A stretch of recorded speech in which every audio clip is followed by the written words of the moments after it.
Hello, everybody! It is a beautiful Sunday morning, February 20th, Gaming. 2026. I'm Bronson Fiore, Gaming.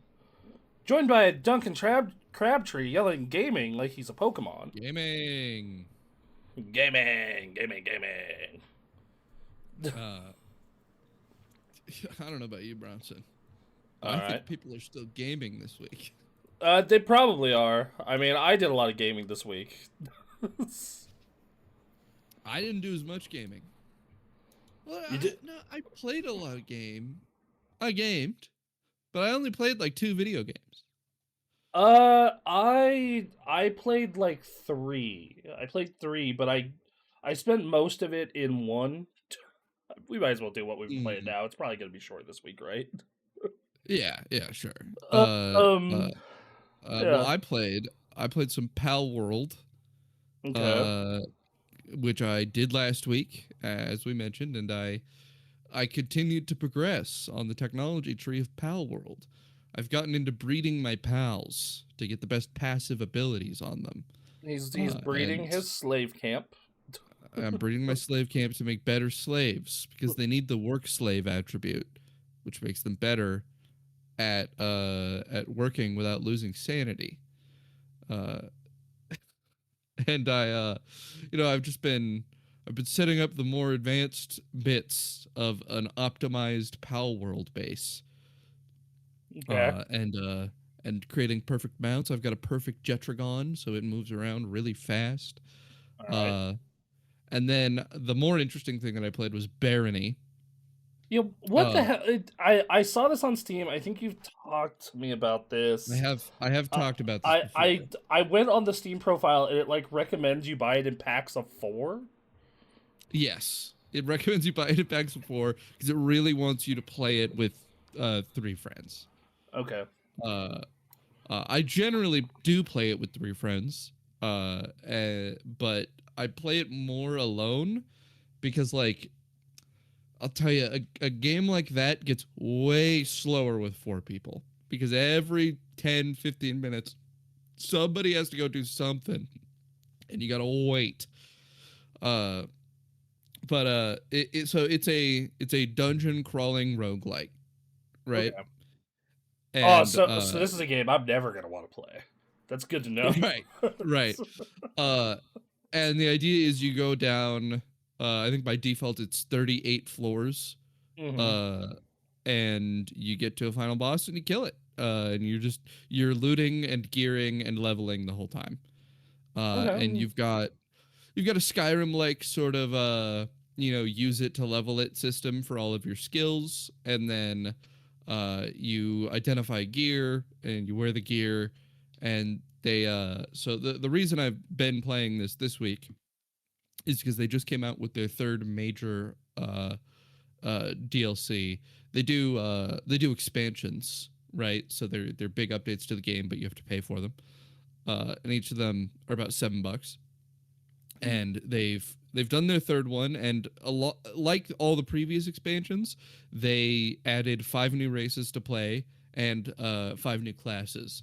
Each class has a race combination that is like the intended true version of the gameplay experience for it, and they added these 5 new ones, and along with it, they massively overhauled their magic system, and it's a great overhaul of the magic system. It's got great new spells. There's a ton more to do with magic. Magic is more viable in the end game, and I hate this update. I hate it deeply. Why do you hate it? So I hate it because to me, Barony was a puzzle in learning how to break the game, Mhm. right? Me, I'm an exploit guy. I like exploits. I like figuring out the optimal best way to start a game. And I think most of what was actually done in this update was removing possible exploits. It was just doing everything they could to make it so that you had to play it the intended way. So and to the point where it caused major problems with the actual gameplay experience that they originally intended, which was before intact, right? They had set things up so that you could theoretically do this stupid shit where you would sit there for like an hour to set up a run and then run through the game. But you didn't have to do that. There's no reason. Whereas now, you cannot do that shit. And it has fucked up a number of the abilities and the path for leveling in the proper game when you're playing it the intended way. The biggest negative thing they did is that they replaced the ability to identify items with a new skill called lore that made it so that identifying items takes for fucking ever. And that's because So they didn't like a player behavior that you would do before, where the optimal thing to do, and that everyone would do as a consequence, was to pick up literally every single item on a floor and identify it in your inventory to level up your identify skill. And they didn't like that. So they instead made it take like 40 minutes if you want to identify everything on a level. You just have to sit there. They didn't. The issue is that they didn't make it not optimal to do that. It is still the best thing to do to pick up literally every item on the floor and sit there and wait. It just takes a really long time now. okay, huh? And then with Magic, my major complaint that I have is that they removed a lot of the sources of leveling that you could use renewably for Magic to prevent players from leveling it outside of combat. And so you've been put in this position where you're kind of fighting for access to enemies with your fellow player because the only way to level your abilities is to be fighting enemies with your magic skill that you've selected. They split magic into 3 skills instead of 2. Before it was 2 skills, but they were kind of connected, so you would always level them at the same time. Now they're 3 completely separate skills, and it makes you run into this scenario where you can only use 1/3 of the spells in the game, and you get this really annoying thing where you're trying to get good spells, and you go a whole run without finding a single spell that fits your category. Interesting. I just looking at this gameplay. Sorry for the audio, folks. This reminds me a lot of games like Ultima Underworld. Mm. And but if you roguelite it, and hearing this and then what you're telling me now makes me never want to touch this. I'm I just certainly don't think it would be your cup of tea. I It's don't. I 11 don't years think you old. would be I've particularly interested in until you Barony. to until you told me about this. I this is It's quite the like success. yeah, it's that tells you how like big the indie world is where like I'm pretty tuned in, but like this never made it over to me, man. Like Yeah, it's this game is particularly mean on its default settings. It's unforgiving, and yeah, that does things sounds like there's boulder traps where you'll walk around a corner and just be instantly killed. yeah, that sounds like And that sounds like a dungeon crawler of the 90s. So that checks yeah, out. it is. It goes to show how successful it's been that there is an indie studio that has existed for 11 years that makes only this game and has staff. I mean, I think that's awesome. I do like niche projects like this that are very catered towards a specific kind of person, a specific kind of fan. Um, definitely not for me, but Well, so yeah, that's the thing. For me, it was previously very well catered to me, and then they made this update they and they took broke out it. all the things I had fun with, and I now I have to play the intended way because they like. Uh, this is a thing I've been on a lot recently, where I think that there is a bug up a lot of developers' noses, where they are like, "No, you're having fun with the game wrong," and then they want to patch out the way that you're engaging with the game that you're finding fun. And I get it. I get it because when you're making a game, you're making an intended experience.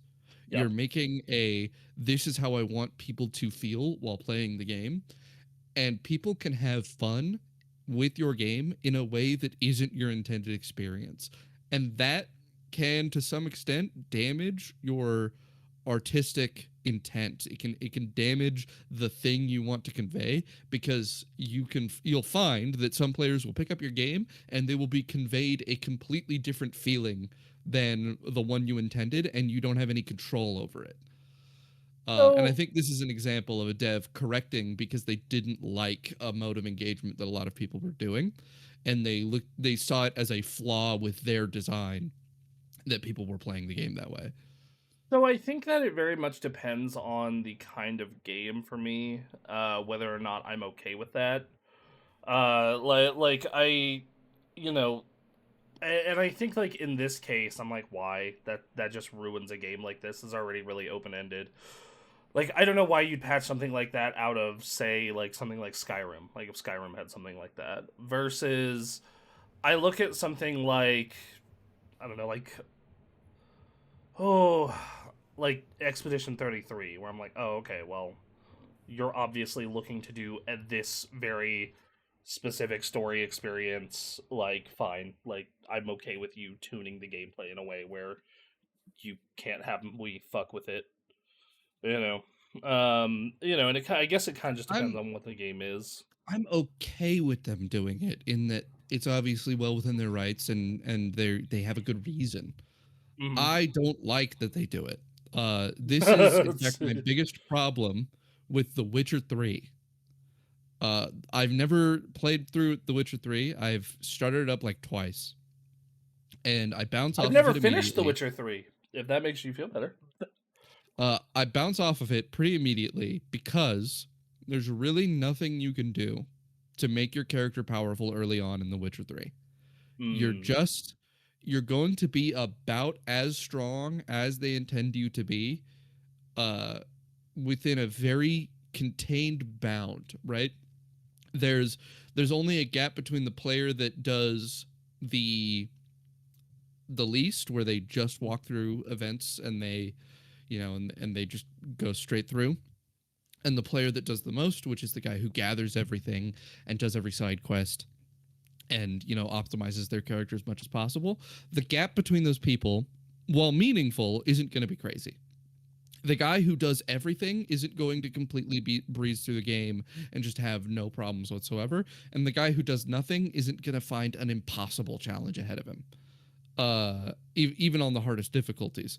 uh that is the result of that, is that for someone like me who wants to uh play the game, on its hardest difficulty but very easily, right? I want to become deeply overpowered via You want preparation. that Borderlands 4 moment last year of you trigger two spells and then everything dies. Exactly, that's Yeah. what I look for. And I saw the, that the clip Witcher of 3 that just dude. doesn't let you do it. I saw that clip of the dude playing like the Berserker equivalent, and he just like shot two bullets and cast an ability, and just a giant tornado of death around him happens. Yep, Um, exactly what I like doing. um, that's really interesting because I've noticed the way I play games is almost the exact opposite. Like I'm like, what's the bare minimum I can do? What is the bare Yep. minimum I can do to fucking get past this? I have a really hard time explaining what's appealing about it. It's why I got to write that video essay. To easy on hard, the best way to play a game. That's what I got to do. It's, But you, so much time that I I have to write. video production is hard. Video Yeah. production is hard, especially when you're working full time and you got other responsibilities. Yeah. So no. All right. Well, I any. Are you gonna ditch Barony for something else, or are you gonna keep trucking along with it? I might play it a little bit. It's good friend slop. That's what it mostly I, is to me at the moment. so I gotta get. So did you play Space Marine 2? By the way, speaking of friend slop I games, did. how did I you feel played about quite a that bit of it. game? You like Okay. it? I don't think it was necessarily a great game, but I played a lot of it. And the reason Okay. I played a lot of it was because in the multiplayer, there was a completely unpatched uh, respawn system, that like a very unbalanced respawn system, in which Okay. if most of your party was on one side of the level and you were on the other side of the level, spawns would not flip. And Mm. so, if you played the heavy class, you could run to the back of their spot, and then before they got out of the loading screen for respawning, because it would make you go through a loading screen, they would already be dead because their character would respawn before they actually loaded the game in. And This is so you could sit literally. there and lock the entire other team, and I just found it really funny. That, I'm glad you are not a little bit older because you would have been an absolute sicko in Quake 3. You would have just been just merciless. God. That, and Uh, it was just really easy multiplayer. For some reason, everyone who played the multiplayer on that game sucked at it. Interesting. Uh, And so me and Chris would go in there and we would just hub stomp like super hard. well, Uh, the reason I ask is they got a new game coming out that looks like a Left 4 Dead like. It's based on mm, the movie Toxic Commando, and see, it looks like it'd be a lot of fun, but like not as a solo experience. So I'm like, okay, once yeah, I I'd try it out with you guys. yeah, I'm like, okay, maybe we can get in on this. Like, I know that we're gonna go real hard into WoW Midnight, which comes out like the week prior, but once we're wrapped up with that, that seems like a fun idea. Yeah, Uh, I've got leagues in April. RuneScape leagues. They're doing another one. everyone has an MMO that they must go back to. As for games I've Calls to played, them. um, I went eBay hunting for more DS games, and God, that is a miserable experience. That is a Yeah, just yeah, it is. it is a game to buy a game, and it like okay, so I'm not sure if you've ever heard of a DS game called Meteos. It's by the guy who made Luminous. It was very early in the DS's life. Came out in like 2005, and Okay. I want, and you know, as I talked about last week, I want DS games that are boxed, like at minimum have a case in good shape. And this has led me to like just going on eBay and looking up like Meteos and like, oh, that case looks like in good shape. And it's just the case for sale, or Yeah, like, or just like they'll, there's a or lot of like, that. yeah. And I'm just like, is this literally the same guy selling the game and the case separate to make more of a profit?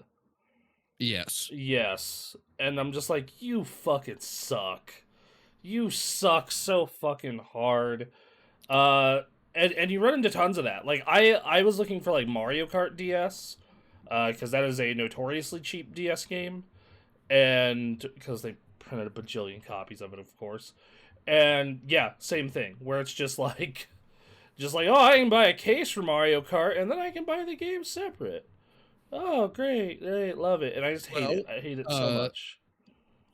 people don't buy the case and the game for all that much more than the actual cost of the game, but Mm-hmm. they do buy the case separately and the game separately for quite a bit. So the incentive structure there is that everyone's just making more money if they separate them. Yeah, and it's just real fucking obnoxious and feels really scummy. It's like that's kind of the end point of it. It's just a miserable experience, like to the point of where I anytime I see complete in box, I at minimum look at the posting because I'm like, oh shit, this is someone who actually has a soul. I Uh, imagine you're not even considering the Pokemon games. no, I am not. Soul Silver is my favorite Pokemon. I briefly looked at it and I was like, ha ha! I am not Oh, paying. $140? Whoops. Yeah, yeah. $200 Let for Cle. alone with the Pokewalker? Oh, 500 Easily bucks. over 200. I checked for Anthony this week. It's 450 to 500. It's Ooh. crazy. It's absolute crazy. Um, other than that, I played some Mafia: The Old Country. Hmm. I've been going through that. I'm on the last chapter. I'm on chapter 14 of 14. This feels like a game. If its graphics were running in Unreal 3, feels like it was teleported from 2008 to now, gameplay wise. Because Hmm. like it is very standard third person cover shooter. Feels like it was something the cover shooter feels like it was made during the era of Gears of War. It has two types of stealth. It has stealth where if you get caught, it's an auto fail and you just fail, go back to the checkpoint. Or it has stealth where if you fail, it turns into a gunfight. And Hmm. then it has some simple driving racing missions. The weird part though is it's an open world game, but it isn't, because when you are playing the story, it goes from chapter to chapter, story beat to story beat, like a linear game. And if you try and stop to go do open world stuff, it's like, no, no, no, you're leaving the story bounds. You're gonna reload the checkpoint. There is no Yeah. reason. The whole open world aspect is literally just post game. And I'm just sitting here. It's like, who the fuck? Who is this made for? Who wants to do like an open world checkbox nonsense Post like game. post game? What sicko are you? The Uh, checkbox works because it gives you buffs for the story. That's yeah, what it's for. that like that's actually like one part of this I do appreciate though is not playing a game with a fucking skill tree.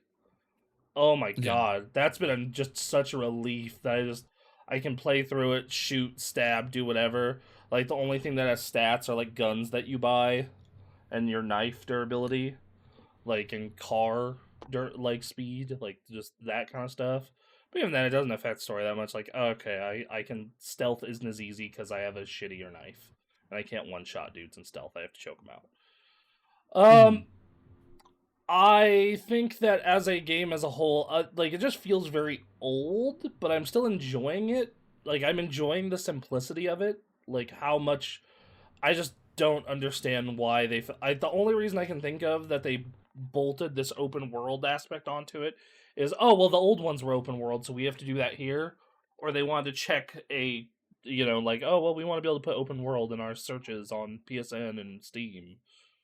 Uh, Yeah. looks gorgeous. Looks absolutely gorgeous. One of the best looking games of the year. Like the Sicilian countryside is fucking beautiful. Uh, I will say that it's kind of short, which I'm fine with, but $50 for what is effectively a 12-hour game might rub some people the wrong way. Um, so there's that, and then overall, it's for $50, you do worse, you do better, but you definitely do worse. Uh, I will say there are not many video games about the Italian mafia.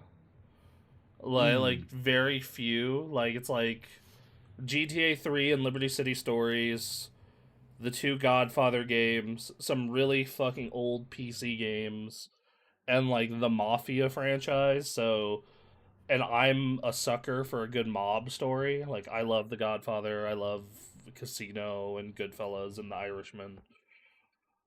So like I really enjoyed the story aspect of it so far, like unless the ending Mm. entirely shits the bed. If you're looking for like a good mob story with a very simple game attached to it, you might like it. It's kind of where it's at. I've been So, joking about the Sopranos a lot lately.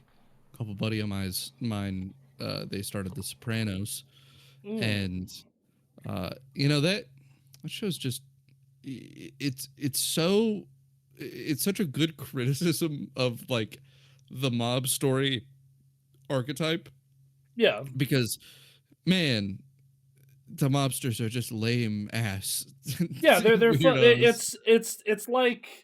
it's like the concept for that show is, what if everyone in the mob was a giant fucking loser?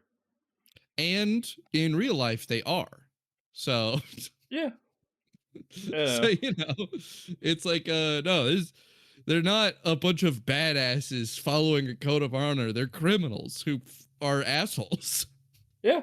Though Vegas was ran better by the mob than the corporations. I'll give it that. Yeah, but anybody could have run Vegas better than the corporations. They're Yeah, basically a new mob. yeah, but like, man, let me tell you, it's bad when people are like, "Yeah, we'd rather have the Italian mafia run this place again." Uh, Yeah, yeah. yeah, bring back the fucking Well, okay. Italians. The one thing you can definitely hand mobsters of any variety is that Mhm. they run much better businesses because it doesn't matter if they make money or not. Yeah. Well, you know. So if you because you're less likely to get investigated if your business does well, right? Mm. As in well as in like it's a good place. And so they'll dump extra money into a business that performs shitty and make a great place that offers great prices and great service, and then it randomly shuts down when they get caught one day. They also had drip. Those outfits. They do got the drip. They got the drip. They looking good. Undeniable. They're looking fly, Mhm. man. You watch those fucking movies and you're like, all right, everyone here looks fly. There's a powerful Um, aesthetic. it is, and the aesthetic is red. Uh, so I did that, and then I got entirely sucked into WoW housing super hard because Yeah. now everyone's coming back because the expansion's out in like 3 weeks, So I'm and under the impression that WoW housing makes you it gives you a reason to go back to old content to get pieces of yes, housing. yep. That's the It's a nightmare that good I'm living move. right now. Because like for example, I really want this bar shelf for this secret bar I'm building behind my bookcase that opens to a door. Mm. Ah. And I looked at that, and I go to the vendor because I have this mod installed that shows you where all the housing vendors are. I go to that vendor, and it's like, oh, you need to do this quest first. And I look up the quest on BTW Quest, the add-on I have to Quest Track, and apparently it was like something I half did, and it's just like, oh, okay, well I have to go beat this old raid to do it. So yeah, and I'm just like I am going back and I'm doing 15-year-old quest lines to get like shit for housing, and I'm like doing That's old good. rep grind. Like it has created a nightmare scenario for me of just fucking like it's gonna mean I play a million times more WoW for specific Yeah. housing items. Like I am literally going to go through the entire Legion Mage campaign just to get all the shit for this thing I'm doing in my mage's room. I'll tell you, when I played World of Warcraft, I Mm. had a constant like stream of people walking up to me and going, "Whoa, you have that? You're doing that?" Out of like nostalgic bliss because they would see me around like when I got around like I think it's level 50. I had molten core armor on my paladin. Mm. I had the whole judgment set, I think it's called. Uh, That would be the Blackwing Lair set. What is the tier one? Anyway, continue what you're saying. I'm gonna look that up. so I was wearing that whole set and people would walk up to me and they would go like, "Oh, wow, oh, are you using that? Oh, that's cool. You like reliving the nostalgia?" And I'd be like, "No, no, this is my first time playing the game. I'm just going through everything in order." And it was this baffling thing to people. People would literally come up to Uh, me like surprised that I was doing old content.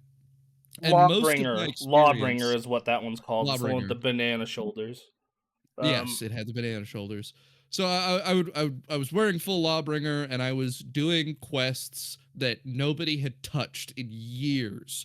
I was for the most part running through completely empty mm, deserts.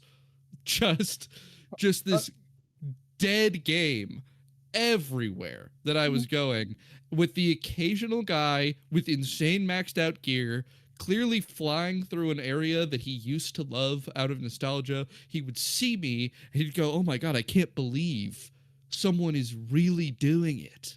They're doing the old ways." And because everyone at the time would just purchase a boost to the current level and play the current content if they were getting into the game, or they would already have been into the game forever and have no reason to revisit any of the old content because they had a very much dead game mentality where they would just go, "That's old. Why would you do it?" when they were releasing content. And I think something that is very good in my mind for WoW, and I think they've been approaching for years, has been revitalizing old content to fall back on the strength of we have so much stuff in this game. right? Because a WoW expansion alone isn't actually it's a lot of game, right? But it's not an unreasonable amount of game. So, And a lot of it, MMOs have this huge strength of like, oh, we don't just have a bit of content for you. We have an endless amount of content for you because we've been being made for over 20 years. and I think WoW has always been good about that in terms of like, especially in the past decade or so, Mm-hmm. because of the transmog system. You'll see people go do old shit just to get like transmog. Transmogs for it. And now it's Uh, like people are doing it for the housing decor. The thing for me that kind of still makes that stuff hard to go back to unless it's on alt is the fact that you'll just one shot everything now. Like yeah. I was doing I apparently skipped the Cataclysm Nessing Wary quests, and I'm going back and I'm doing those, and because I'm level 80 with full raid gear, I'm doing like 8 million damage to everything. I literally one Yeah. shot everything I touch because everything's like level 30 in this particular quest. So it's been really weird to go back to that. It's kind of nice. It's a nice brain off experience. Like, oh, I'm gonna Mm-hmm. go work on this quest line because it doesn't require me to have any thought or worry about anything. And this housing stuff has turned WoW, and not in a toxic way like it was during Shadowlands, but in a like kind of just relaxing, vibing kind of way where, oh yeah, I'm just gonna go grind old content today because I want this thing for my house, or Yeah. and it's very appealing. I do like that they have the option for me to be super overpowered while I do it, where it's just like, oh, I can one shot every boss in Molten Core. It's not a problem. You know, I think it's really interesting. The three major approaches I see to Hmm. old content, I would call the FF14, the RuneScape, and the WoW. Okay, Hmm. All right. it's What's all right? Okay, go ahead. so WoW makes old content relevant by giving end game players to go reasons to go revisit it. So transmogs, housing items, mounts, pets, right? It's they're grinding it for rare drops, but it's not any kind of challenge. It's mostly just like a walk through the past, a little stroll in the Yeah, park. yeah. It's a Uh, nice little time. FF14 keeps everything relevant by making it so you have to do it, And right? and to be fair, they scale other players down to it as well. Yeah, they scale other Yeah, players down yeah. to it. No, but they're making them do it because the Yep, reason you do old dungeons and old raids in FF14 is because you have a weekly or a daily that says yep, go do this old raid, go do it with the new people so that they can experience it for the first time with a populated game, and you've got a duty finder that makes you go and do the old stuff, and there's also a constant stream of new players, and because you have to do it at some point, you have to go through everything in order, yep, otherwise you're not going to fucking get what's going on and you're going to suck at the game. They have effectively kept all of their old content populated by just making it mandatory. yep. And then RuneScape's approach is that all of the content is as relevant as all of the other content. It's the Guild Wars Everything. approach. It's the Yeah, yeah. yeah, yeah. It's the early quests in RuneScape are still completely relevant to do. They're still good for your character. They don't suddenly become bad for your character when new stuff is released. Everything is lateral to one another. And the game just grows wider and wider rather than taller. Horizontal prog, dog. Uh, Yeah. I so it's actually the reason that I bounced off Guild Wars and probably would have trouble with RuneScape is like I like vertical prog. Mhm. I'm a big fan of vertical prog. I like number go up. I mean, Um, uh, RuneScape quite infamously relies solely on number going up. That's uh I think that I think the big problem it causes in RuneScape is a decision paralysis of you have to have this like immense encyclopedic knowledge to know what to do at any given time mm, because there's 8 ways to do everything and 7 of them suck in comparison to one of them, which is actually the amazing one. hey, so. All right, fair enough. And then the problem I have with WoWs is what I said. I think going back to that old content, it's like a fun little So you nostalgia trip, obliterate it. but you just, unless it's time walking is going on, yeah, you just fucking nuke it.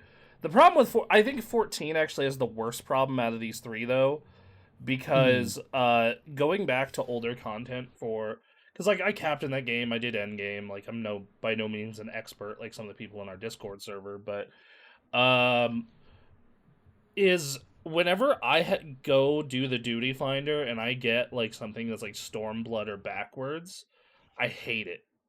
I fucking Right. hate it. And it's not because it's I've seen it before. That's fine.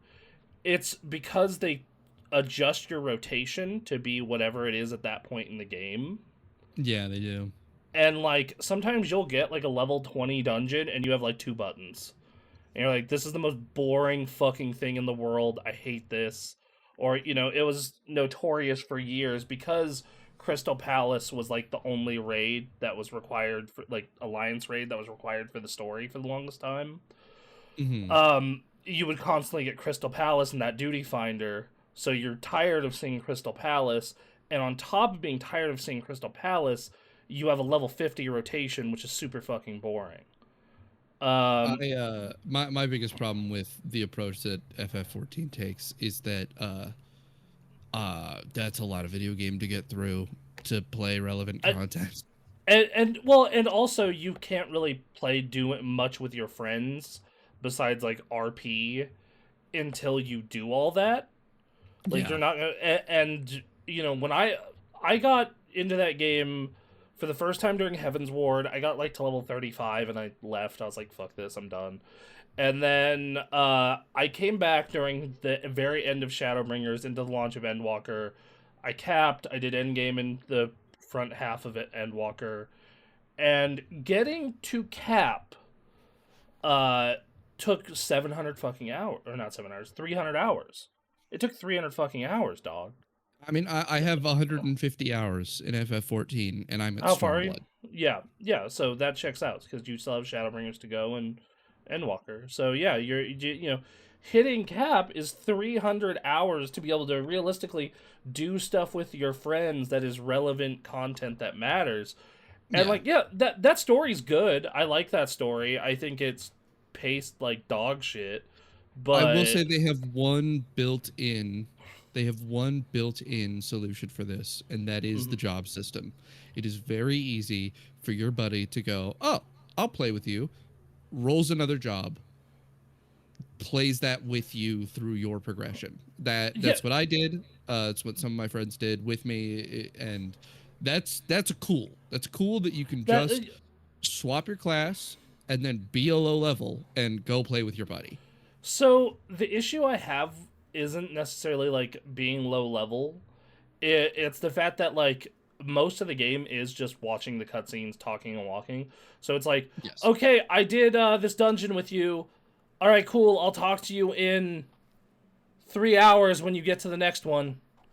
That It, is it's exactly what happened with me. it, My buddy Lucas, who is like way end game mm, on FF14, and I had two other buddies who were playing it with me, mm, going through their leveling process, and it would basically be, "Hey guys, can you do this dungeon with me? I've got a dungeon," and then two guys would level down, or they would just scale down to while playing their main class to help me do the dungeon, and then they would go, "Okay, well, let us know when you're doing another dungeon," and then I would yep, spend another 2 hours doing story content, and then get to the next dungeon, and then they would help me again.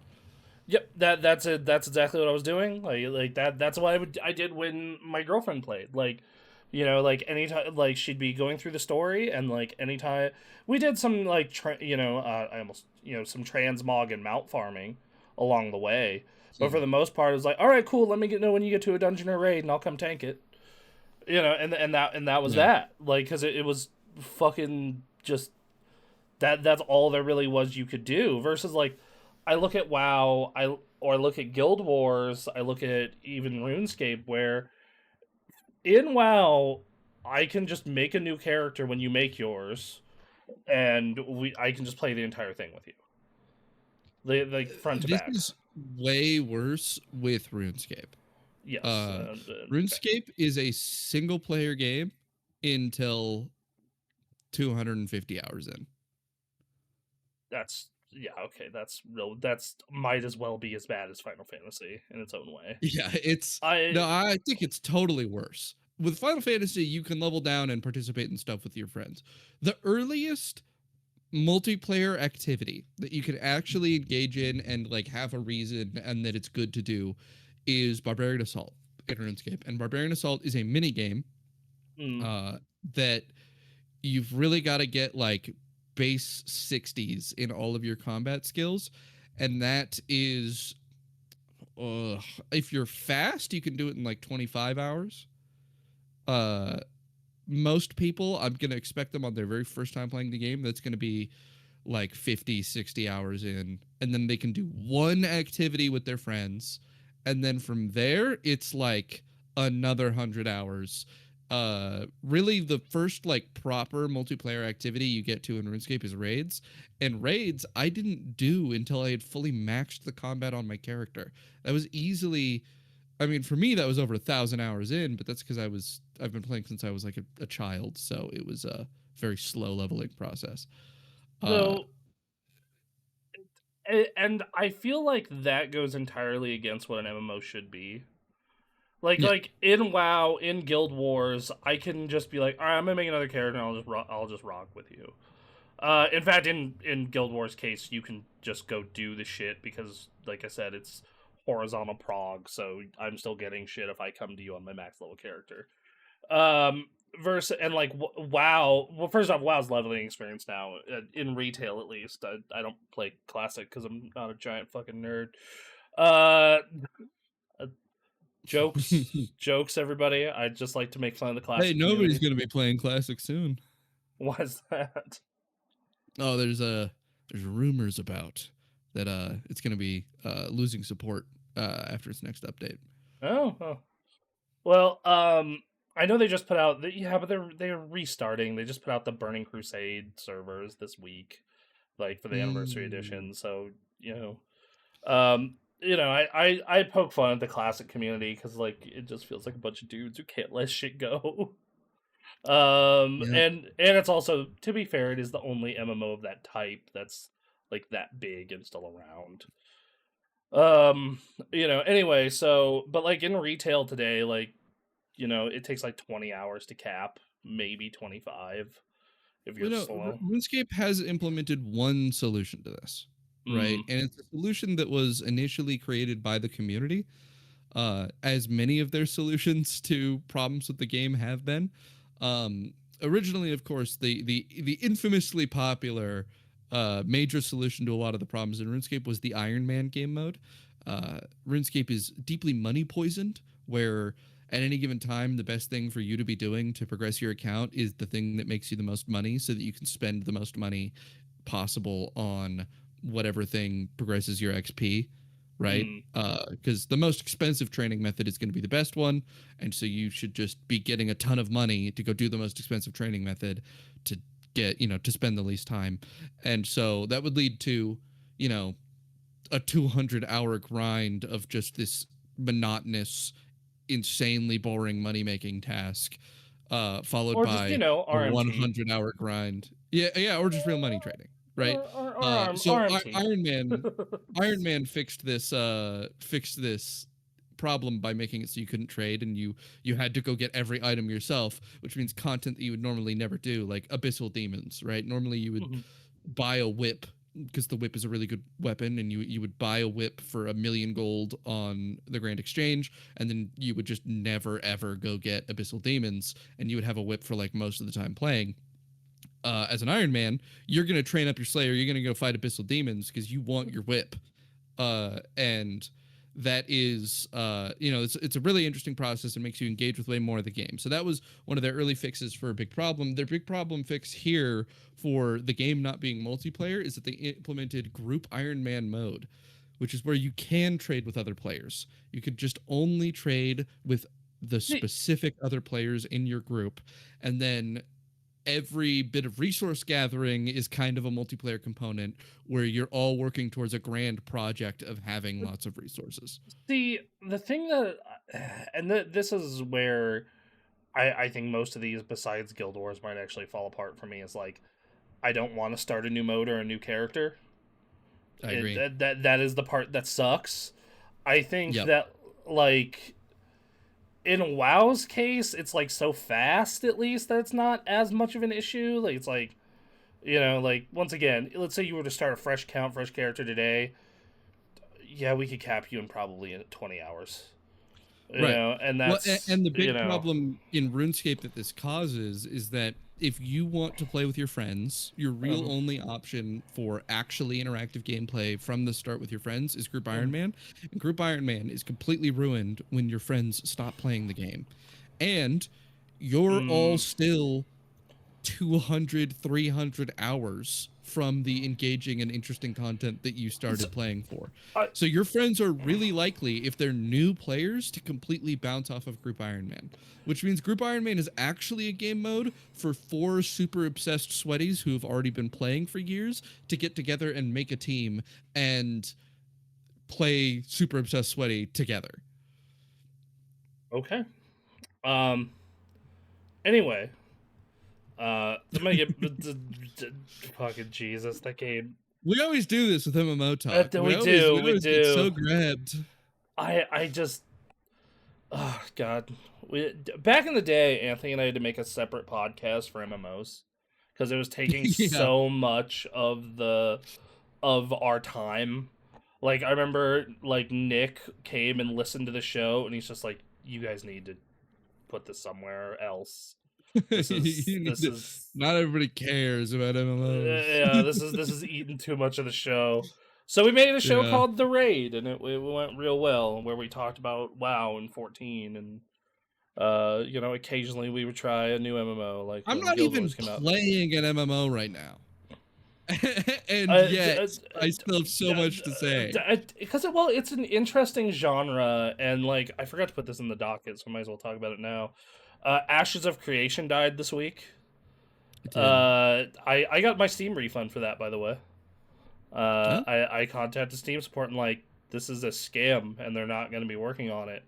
And Well, because it was only released on Steam so that the CEO could get himself out of an obligation of refunding every single person that ever purchased the game. yep. There was a part of the original agreement when they were creating Ashes of Creation was that if the game does not release, that everyone will be refunded their purchase. So the game released and then And, immediately shut down. and like it bums me out because I feel like that game had a lot of potential. Similarly, like New World shutting down next year bums me out because I really liked New World. I thought New World was a cool Mhm. game. And just it fucking it reminds me that, just, man, the MMO space is going to be like the same 9 games forever. It's just Yeah. it's going to be WoW, 14, Guild Wars, RuneScape, ESO, and like a couple of KMMOs that are living through Wales. Uh, That it- that, like that 300 KMMOs that are living through Wales. There's yeah. a whole underground sub network of KMMOs that are surviving through Wales. But like hold on, let me pull up the meme I sent to you when that news broke, because I'm always looking for a new MMO to try. I'm not necessarily looking to leave WoW, but I am always looking for a new one to try, and like has of a secondary option, because WoW is an off season, and it'd be nice to get into a new one, especially because my girlfriend and I, we that's how we met and bonded, was through Lost Ark, until we Mhm. found Lost Ark was smart about it. They hid their whaling and grind buying 250 hours of gameplay to get you invested. Yeah. But yeah, this meme on the don't forget Don't you're here forget, you're here forever. like That's true. that. Uh, Absolutely the case. yeah, like I just fucking, it's just what The it shitty part is. too is that it makes MMOs hard to get into because Yeah, absolutely. if you're a modern gamer and you pick up any of the relevant MMOs, they look fucking old. They not only do they look old, but they are so filled with systems and like just like stuff to It's learn the and most dig through. impenetrable genre. Like Aaron has been getting into WoW because of housing and hanging with me and Anthony and Avian, right? And Yeah. like watching that man try to interpret what is going on in his first raid this week was just, you could tell homie was overwhelmed. You could Yeah. tell. And it, and just like I was trying, he's like, how viable is it to be someone who just does professions? And I'm like, pretty viable. Like, yeah, you'll have to farm Right. materials, but it's incredibly viable to just. And then I'm like trying to explain to him, just but like in Dragonflight, they made professions its own end game content, and I'm like, professions have skill trees, man, and they have like ways Yeah. you can spec and all kinds of shit. And I think about like my time learning Final Fantasy and Guild Wars and like what the end game of those games are, and all kinds of shit. And just it's just hard to get into, and I think WoW does a pretty good job of like minimizing that a bit, just Right. because the way they do it is about every 6 months the game gets a mini reset because Hmm. of the new season starts, and what matters for endgame is the stuff in the new season. So the new Yeah. raid, the new story content, all that old stuff is there if you want it for transmog or other stuff. And then every 2 years you get a new expansion, which is basically a new game. It's the game Yeah. is everything gets funneled to that. Um, I think the hardest to get into, like you said, I haven't played enough RuneScape. From what you're telling me, it might be RuneScape, but I do think it's 14, bro. I think people at this point, if you're factoring in Dawn Trail, expecting people to play a 400-hour long story to do the relevant content is crazy. That is a crazy ask. I think that RuneScape is probably the least penetrable game of the major MMOs. I think that booting up RuneScape is a process of being told that okay, you in fact a buddy just messaged me. A buddy of mine just tried to get into RuneScape literally today, right? All And right. he said, "Hey, I have been." He texted my group chat and he's like, "Anybody here still play RuneScape?" And I go, "Yeah, man. What's up? I play RuneScape." All right. And he said, "I'm just starting the game again and trying to like really trying to get into it this time because he's booted it up like once or twice but got completely lost and just bounced off." And he's like, "And I'm completely lost and I don't know what to do." Mm-hmm. Uh, and he's like, "What should I do?" And I'm like, "Oh, your best thing to do is do some quests. You got to start off with some quests." And he's like, "Okay, that's mostly what I've heard. It just felt like I wasn't sure, and there were so many different things because there are a million things presented to you, Mm-hmm. right? You've got 27 skills that are presented to you immediately. You don't even know how to start doing a bunch of them, and every single thing mentioned to you is this completely arcane like oh yeah of course get the googly blop zip right like It, it's they speak a foreign language at you to try and explain what you should be going and doing. it is the old MMO problem when you like play EverQuest or even classic WoW, where it's just like, what do I do? Where do I go? This thing that's obvious to someone who's been playing for a million years, but for the Yeah, because normal. because I think start a new account on RuneScape and I go, oh, okay. So I rush Waterfall Quest. I go to Tree Gnome Village. I do Vampire Slayer. I do the Grand Tree. Mhm. Get my combat stats up, and then like I know where I'm going. There's a route in my mind Yeah, that I've done yep, like 4 or 5 times. It is like uh, the beginning of any yep. playthrough. It's just like vanilla WoW. Like if they did a fresh classic server launch today, and everyone's like, what would I do if I wanted to hit like 60 the fastest as an alliance character? Make a human, go through Elwyn Forest, go to Westfall, go to Red Ridge, go back to Westfall, hit Duskwood, go grind Scarlet Monastery, and then quest in the intro bits of Stranglethorn Vale. You're probably gonna have to grind Scarlet Monastery until you're 38 ish, go hit Tanaris. You're kind of in a leveling dead zone at this point, farming dungeons, and This is then exactly how I played WoW, by the way. yeah, then you're gonna hit Searing Gorge for a long time, into Burning Steppes, into Western Plaguelands, back to Burning Steppes, to Eastern Yep. Plaguelands, and then you're probably 60 at that point. Yeah, Uh, and you know what's really not fun to do? what Any of this. I It's it kills the magic of the game to have a mhm. map in front of you and a guide that says first do this, now do this. It's like, okay, I'm just clicking what Yeah, the fucking thing tells me to do. like my first and then my second via classic experiences with vanilla were very magical, but because it's because I didn't have most of that mapped out super hard. Especially my first time. My second time was just mostly because I would forget shit. And that's But why there's only 3 MMOs. Because when you first started it, it was magical. And it doesn't need to be magical again to get you to play it. Because you yeah, remember that. And you have an attachment to this world.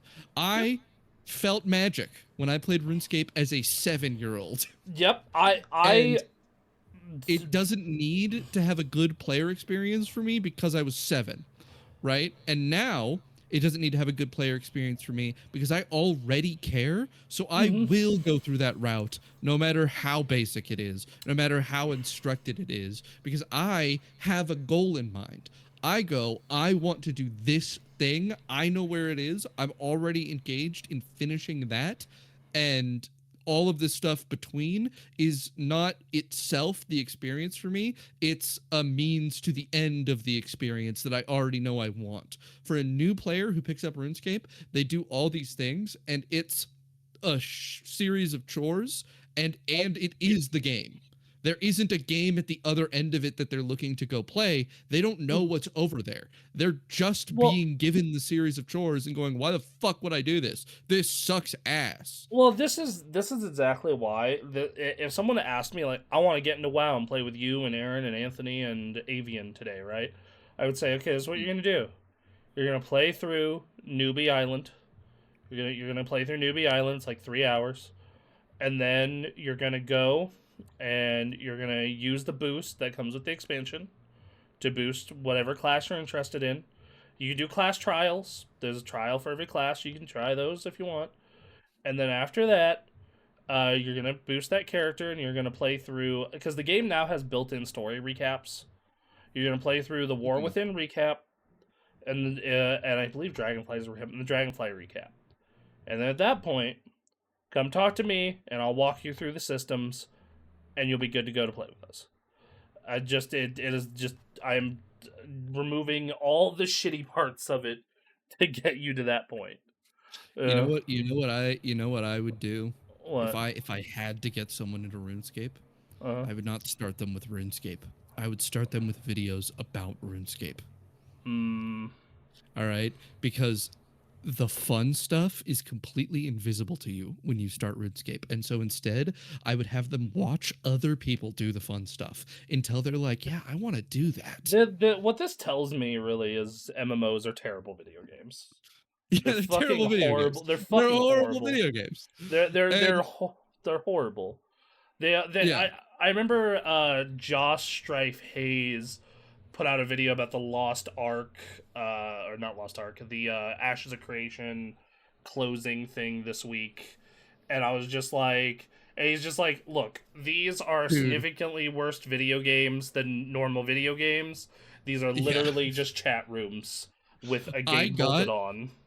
I got that video recommended to me right next to another video of his from 4 years ago when Ashes of Creation launched that said, do not buy into the hype of Ashes of Creation. It was hilarious. I just, man, yeah, it's a bummer because I think it's a genre with so much potential. Like, it's a Yeah. genre that I'm just like, holy shit, this is so good. It is so interesting. There's so much cool shit you could do, and then the amount of time and money to make that fleshed out just isn't there. Yeah. Anyway, we need to get on to the news. We Because do. holy We're an shit, hour into the show already. this is gonna be a 4-hour show today. Jesus Christ. We gotta burn through the news. We're So, first we're story. first I'm going for story. the first story. Switch becomes Nintendo's best-selling hardware ever, while Switch 2 has already outsold the Wii U's lifetime total. So, uh, pretty simple story here. The Switch has sold better than the DS, and the DS was their previous best ever selling console. And it's And and the Switch One might outsell the PS2. It might be the best selling console ever by it the is time it's on done. it is on pace, and in fact, may already have been because the very recently Sony in November 2024 revised its numbers as the Switch was catching up to PS2 sales to up the amount of To sales that 160. the Yeah, I was just yeah like, to that's even 160 kind that of the PS2 sus, had. Sony. It's even kind of sus, Uh, boys. and Uh, then the Switch has now been closing that gap, so it's evident that the Switch is probably going to pass the PS2. It has already passed the previous metric of sales numbers that the PS2 was saying it had. yes, so it might be the best selling console ever. We don't know. Uh, that makes sense. The Switch is probably my favorite handheld. It's Yeah. probably my second favorite Nintendo console when I think about My it. mom owns a Switch. It's she doesn't play video games. So like, you know, it's very widespread. I've owned two Switches. I owned a regular from launch, and then I bought an OLED when those launched. Yeah. And then, God, I'm trying to think of what else. Yeah, I don't know. There's just pretty much everyone owned a Switch at one point or another. And In of course some the other cases part here multiple. being that the Switch 2 has already outsold the Wii U's lifetime sales. Yep. It's and Uh, it's Not it's a having surprise. it's having an amazing first 8 months. 17.37 million in 8 months. Dude, that's crazy. That is a Yeah. crazy pace. Yeah. So to put it in perspective, the Switch 2 hit 15 million in 30 weeks. The Switch 1 hit that in 45 weeks. So this thing is already like just wildly successful, which I'm gonna take a minute to say this to all the people in comments and other things that fuck you, I was right. I was right as fuck about this. I'm gonna rub that in real good. Oh, the Switch 2 is too expensive. The Switch 2 is gonna be a failure. The Switch 2 is this, that, or the other. It's gonna bomb. These fucking, these fucking grifters on YouTube and shit fucking screaming about, like, oh, it's gonna bomb. Well, I mean, it's the best fucking selling, as far as speed goes, Nintendo console ever. So, I mean, It's doing really good. it's doing really fucking good. And now part of that is because of Japan is apparently really into it. Apparently the sales target for them, what they did not meet what they expected in North America and Europe, but that didn't Mhm. matter because Japan is going ape shit for the thing. Uh, Japan really likes the Switch. which I think a lot of that has to do with the fact that Japan does have that far cheaper SKU. It's like 340 USD. That's Japan only in Japanese That language. helps a Which lot, yeah. Nintendo seems really committed to keeping the Japanese market. And then I think it is doing well in the U.S. and Europe. Let's not confuse that. But I think the reason that part of it's doing well is just everything else got more expensive than it. When it launched, everything was saying, "Oh, this is so expensive," and then it suddenly became the cheapest thing again, just because Also, everything Japan around it went also up. has a bit of a different gaming culture Yes, they're really on the than the West. handheld. They're They're super really handheld. on to handhelds. Well, so in Japan, it's pretty common for someone to not own a personal PC. It's like not weird Yeah, to it got not it own a got it personal got PC. more common during COVID, but Yeah, definitely but not. even as a gamer, it Mm. is normal to not own a personal PC. in Japan, because they have a much stronger like culture for owning a console, weirdly enough. And so because PlayStation is of course very successful there as well, which is a story we'll be covering later. um so it's kind of they're in a really advantaged situation where they're cheaper than any competitor in Japan, right? By a You're wide 440 margin too. USD by a wide Though margin. though Your Sony did closest put it, competitor is a PS5. and then Sony did put out that Japanese language only PS5 that's cheaper as well. They did that end of last year. Is it not still a good chunk more expensive though It is. than It a is Switch 2? it is more expensive, but it is cheaper than it was. Yeah. Um, Uh, so they're the cheapest thing around. They have a very strong first party library, and people are like, yeah, if I can, it's the cheapest thing. It serves as good a purpose as the PS5 for most things that they would want to do, and I, there's no reason not to get a Switch. So and that I everybody's got 'em.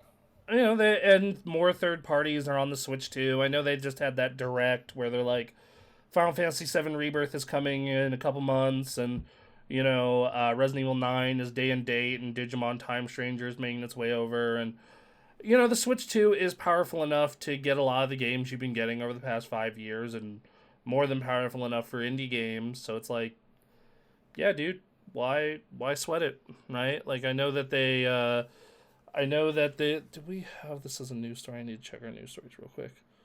Okay, yeah, no, we didn't have this, but like I know that Borderlands for Switch 2 just got canceled, but considering they can't even optimize that for PC or Yeah, console, I'm not surprised about that. not at Um, all. so yeah, no, I think that it's a great piece of kit. It makes sense that it's doing this well. And I'm never gonna if this continues selling at this rate, I'm never gonna let anyone live this down. I'm gonna go like I'm gonna go to a friend of mine who said this thing's gonna bomb and just rub it in constantly.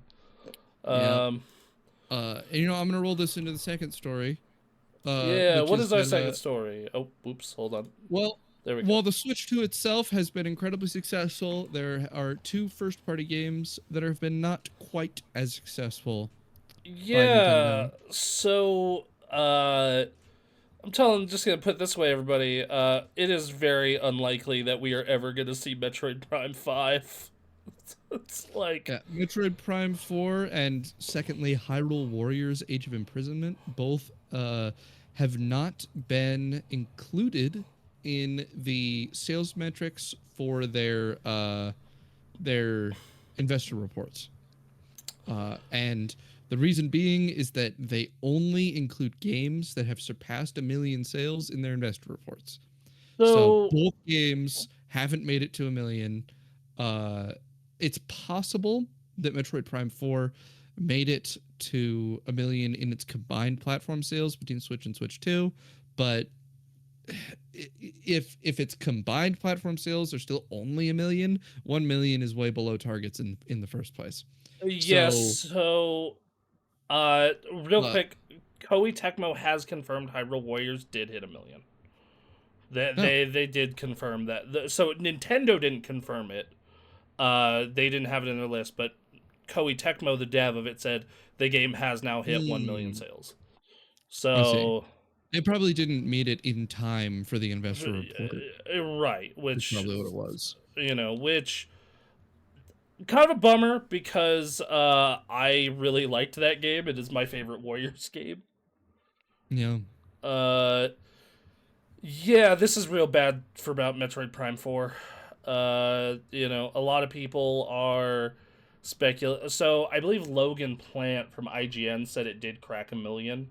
He got some data that's indicated that between both versions it cracked 1 million.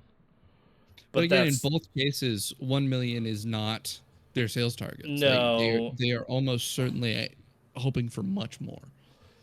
Yeah, which I don't know how they kind of expected that from Metroid because they barely marketed it. In fact, it almost felt like they were begrudgingly putting it out. Uh, I mean, for reference, the Nintendo Switch port of Mario Galaxy and Galaxy 2 received 2.28 and 2.42 uh million, which is like million in sales. that was probably significantly less work. That was Yeah. Donkey hey, Kong let's. Bonanza did 4.25.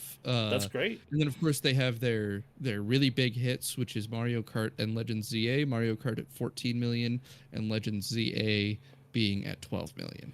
Can we talk about how Mario Kart, that attach rate is crazy? Yeah, 14 there's out only of about 17 million people. 14 out of 17 million. Uh yeah, this is there was a hope that because they're missing major Western successes on the Switch, as mentioned at the end of the story, and Mm. there was a hope that Metroid Prime 4 might be that, and it wasn't, which is part of what they are blaming on the lack of success. Not lack of success; it's obviously very successful, as we said, but it's not performing equally as it is in Japan in other countries, and they think that that's largely up to a lot of major Western releases not being on the Switch 2 and not having Nintendo Yeah, equivalents to yeah. Like you know.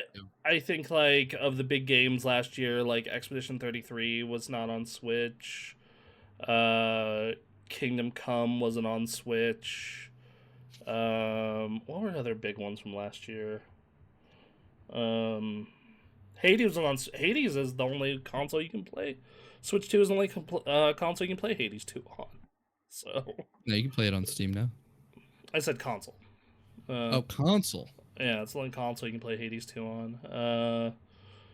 So I mean, yeah, no, it's yeah, they which to be fair, I thought their first party lineup was great. Like I enjoyed every first party game.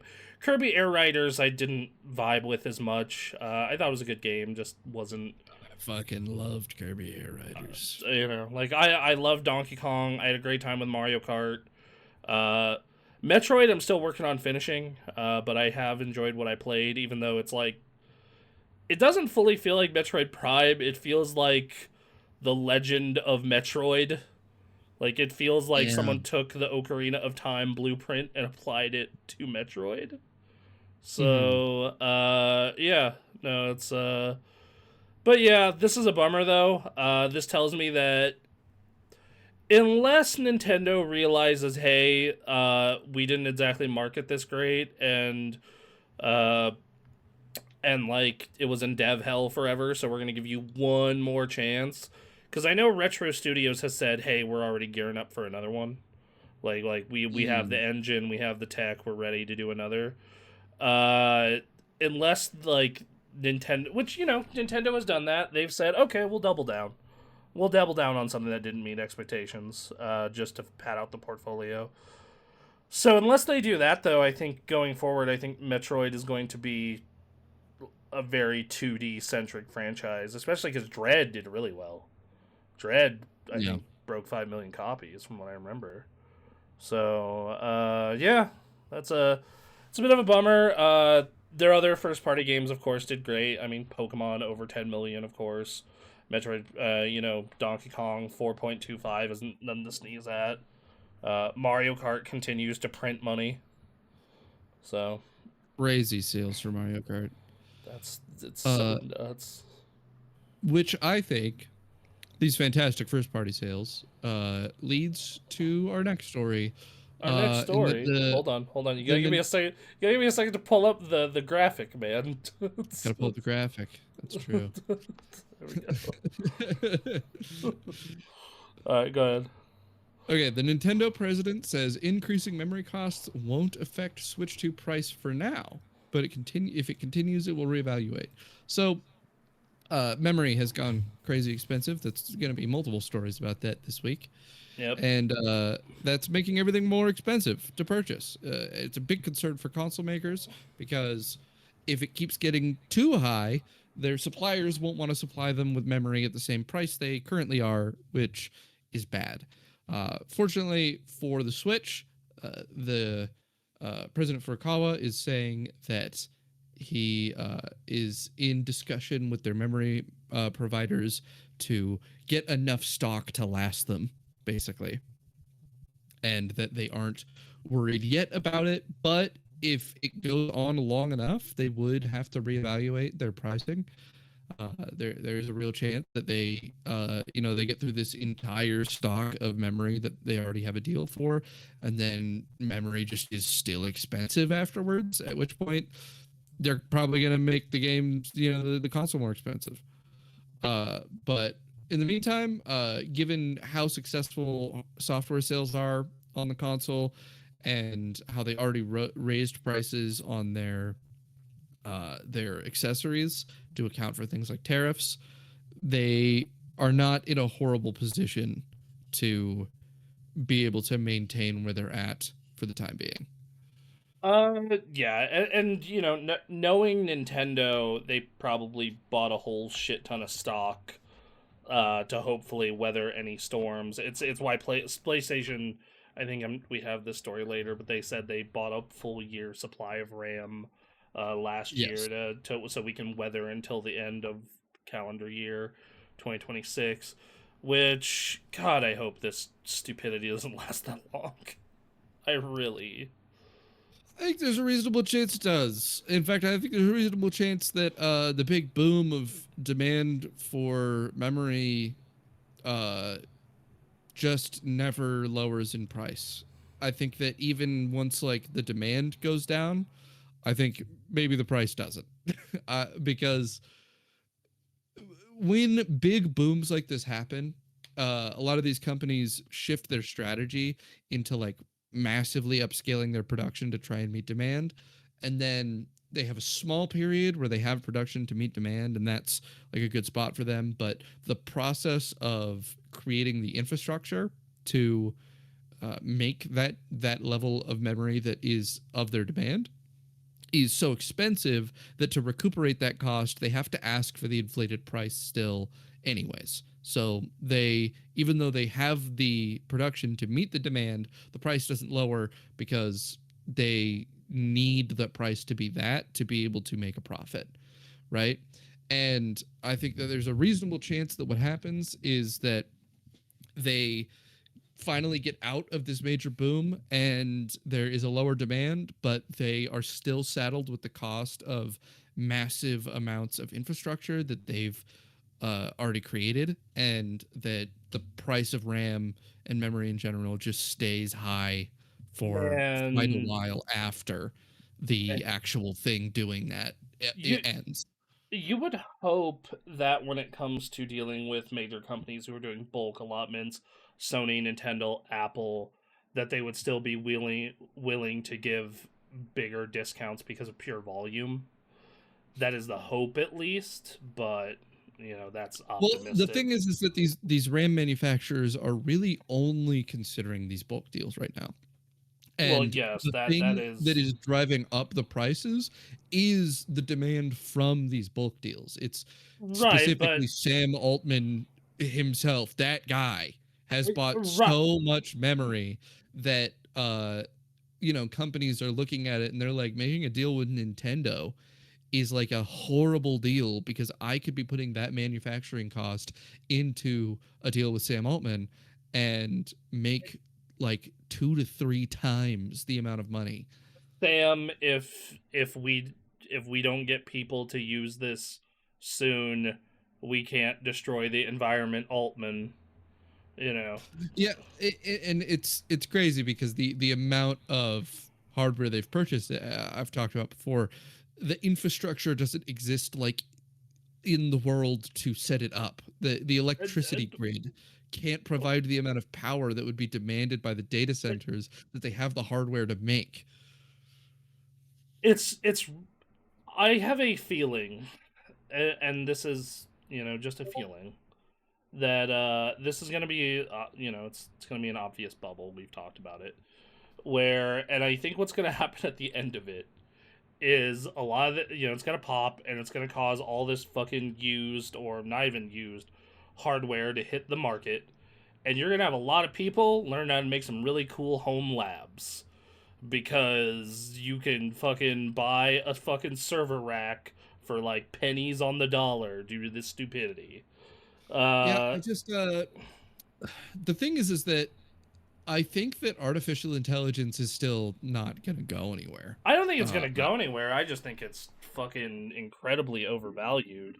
Like it, Yeah, you know, it is wildly it's overvalued. like if I was a fucking billionaire and could hold out for anywhere from 1 to 4 years, I'd be shorting the shit out of that. I mean Uh, the reality. I mean that's not going well for a certain Michael Burry if you keep up I your financial know, I news. do. I heard that. But the reality is that AI either has to be the most important thing ever, or it will collapse like I, financially. I, That's the only two scenarios that exist. Uh, and you know that's affecting video games a lot right now. I think that this particularly become relevant in a story we have much later um, about Tick Two, but uh, you know I, I, this insane demand in the meantime, it's gonna make video games more expensive. I can't build a what, PC. I, I mean, here's the thing. This. We were talking about this at the end of 2024, and you know it might be too late at this point in terms of building a PC unless you're willing to eat the stupid, insane RAM costs. But it's only going to get worse if you can afford it without putting unnecessary financial strain on yourself. Get your hardware now. I'm telling you, it ain't getting cheaper for a long while, if at all. Yeah, I think that hardware is doing this thing where it's like each piece, one by one, is gonna get hit Yep. by The, uh like, this massive price spike, and it's like graphics cards for the longest time is the piece that got hit by the price spikes because that spike started with crypto and just rolled into AI. we had a Uh, small break. There was like a year and a half where you could get hit MSRP pretty okay. and Um, then and you know now it's memory, and I think as time goes on, every single component, your power supplies are going to start getting expensive. Your motherboards are going to start getting extra expensive. It's piece by piece. The computer is just gonna become more expensive as the manufacturing capacity for these things drops because realistically an AI computer doesn't not need any component that's in a computer. All the I mean components are needed.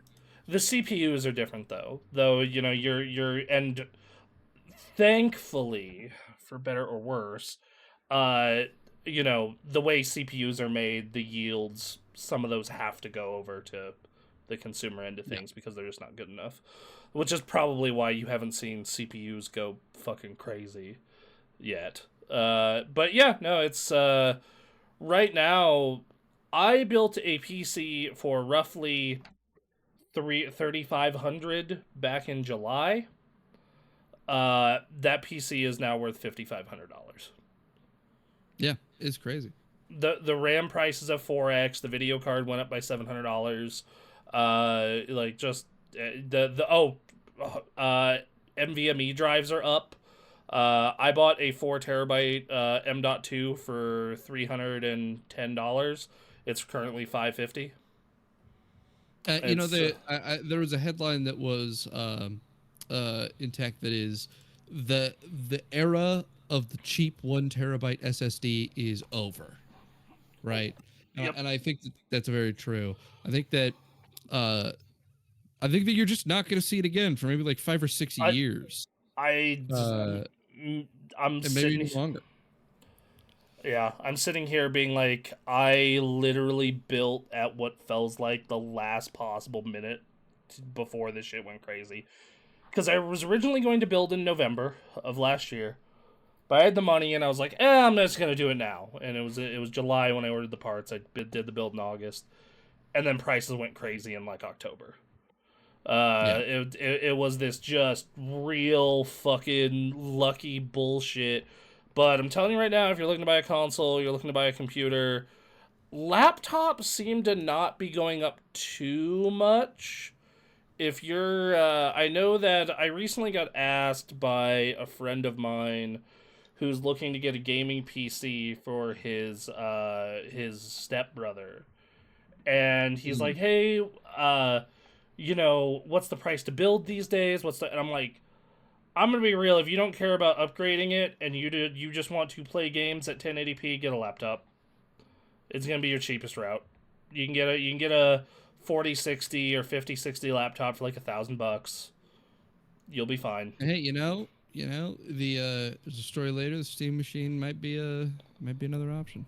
But assuming it's not sold out. But That's sold yeah, out.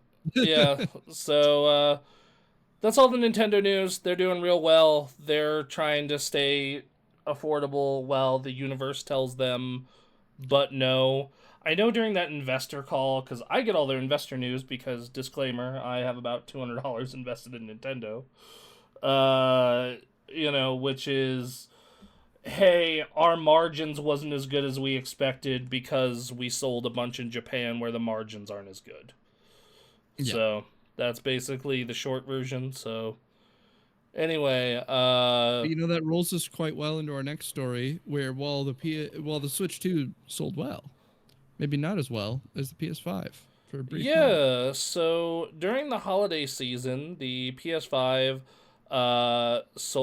outsold the Switch 2. Uh, they're up to 92.2 million consoles sold, which hey, that's neck and neck with the PS4, which 120 million over the course of a lifetime, nothing to sneeze at.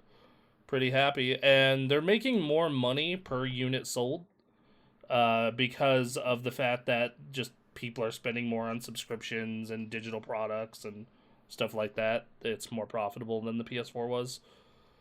Um, Interestingly, both for Nintendo and for Sony, mm, they called this holiday season below expectations. They both expected greater sales than they received, um, and didn't quite meet it, even though they both sold very well during the holiday seasons.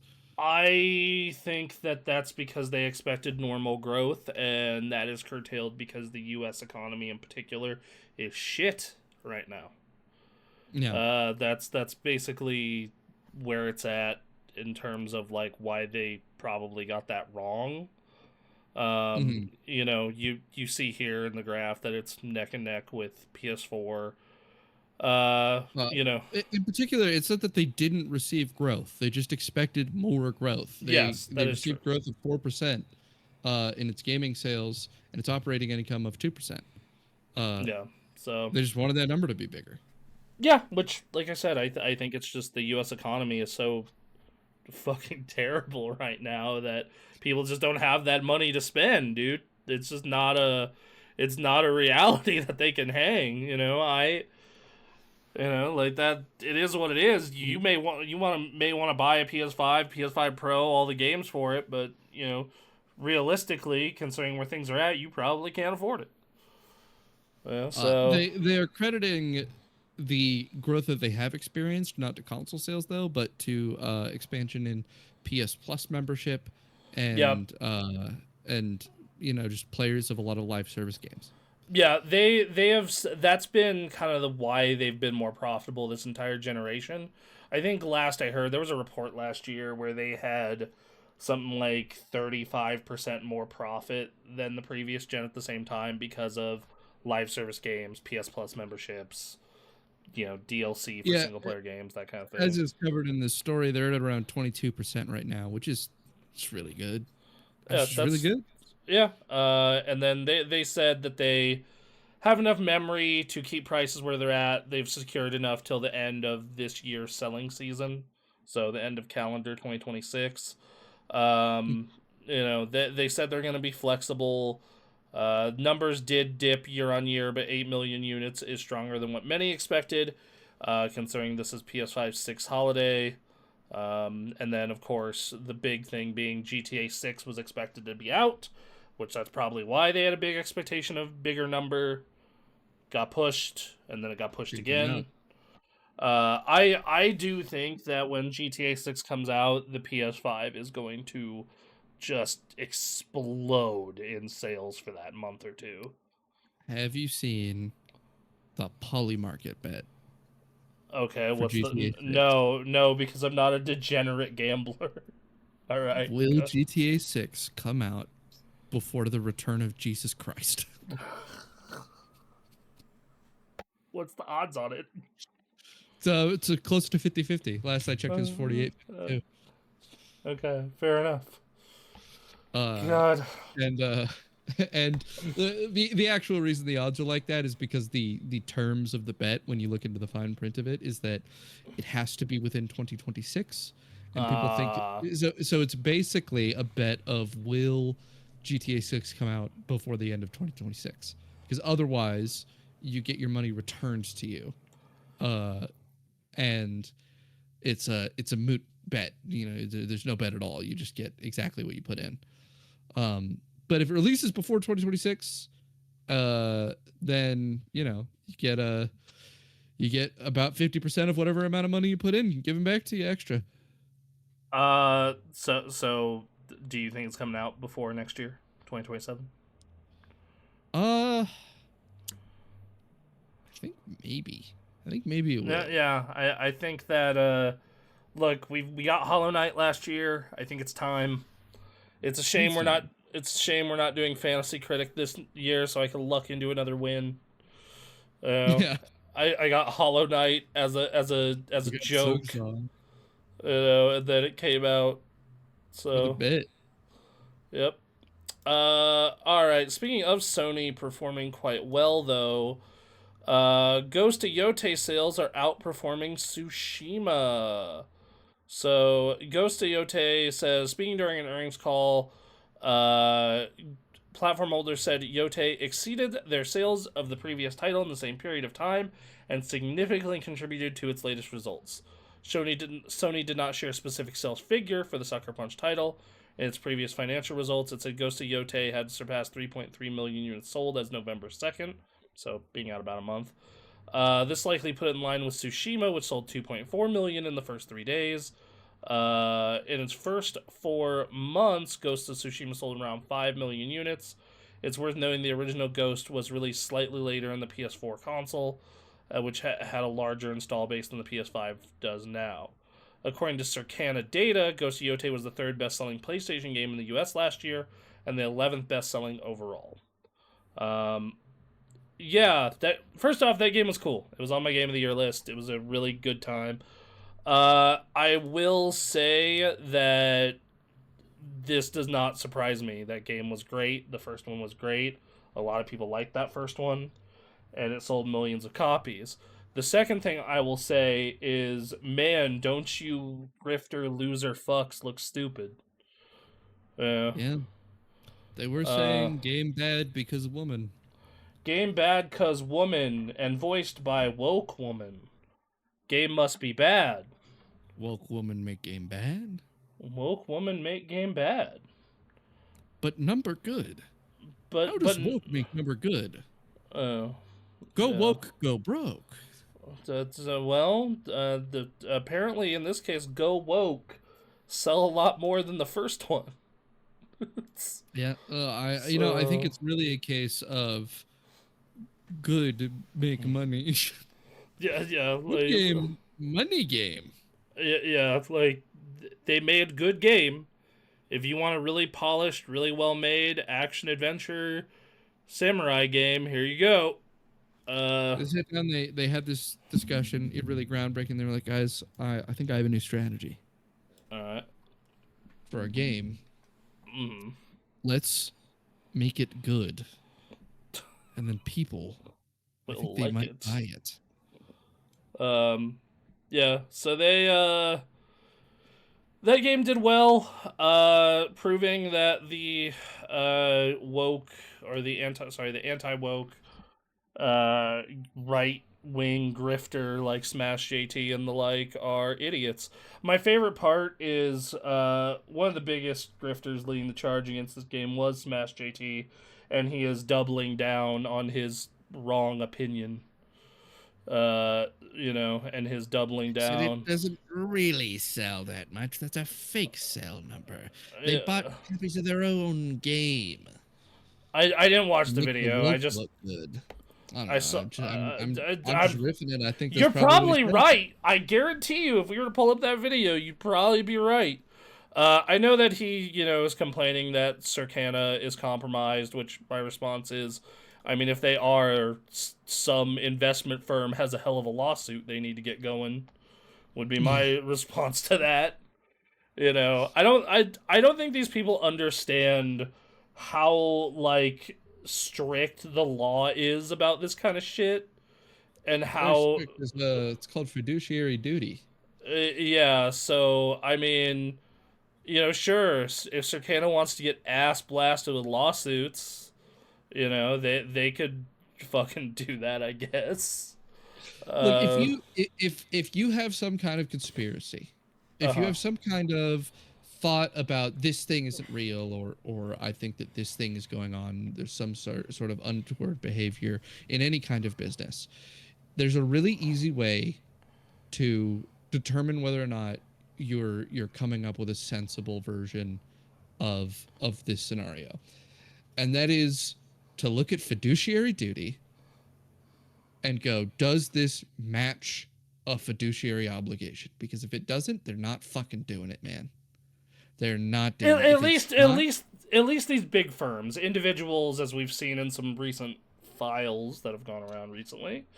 Yeah, you know, the thing is that companies at a certain scale aren't able to make decisions on an individual scale. They aren't able to go, I'm going to be evil for the woke, right? They can do that to like their employees, but when it comes to like their business decisions, those business decisions are made in mind with a board, and that board is composed of a lot of people, and you know, a lot as in like, you know, 10 to 20, maybe 30, somewhere in that range, right? Depending on the size of your company.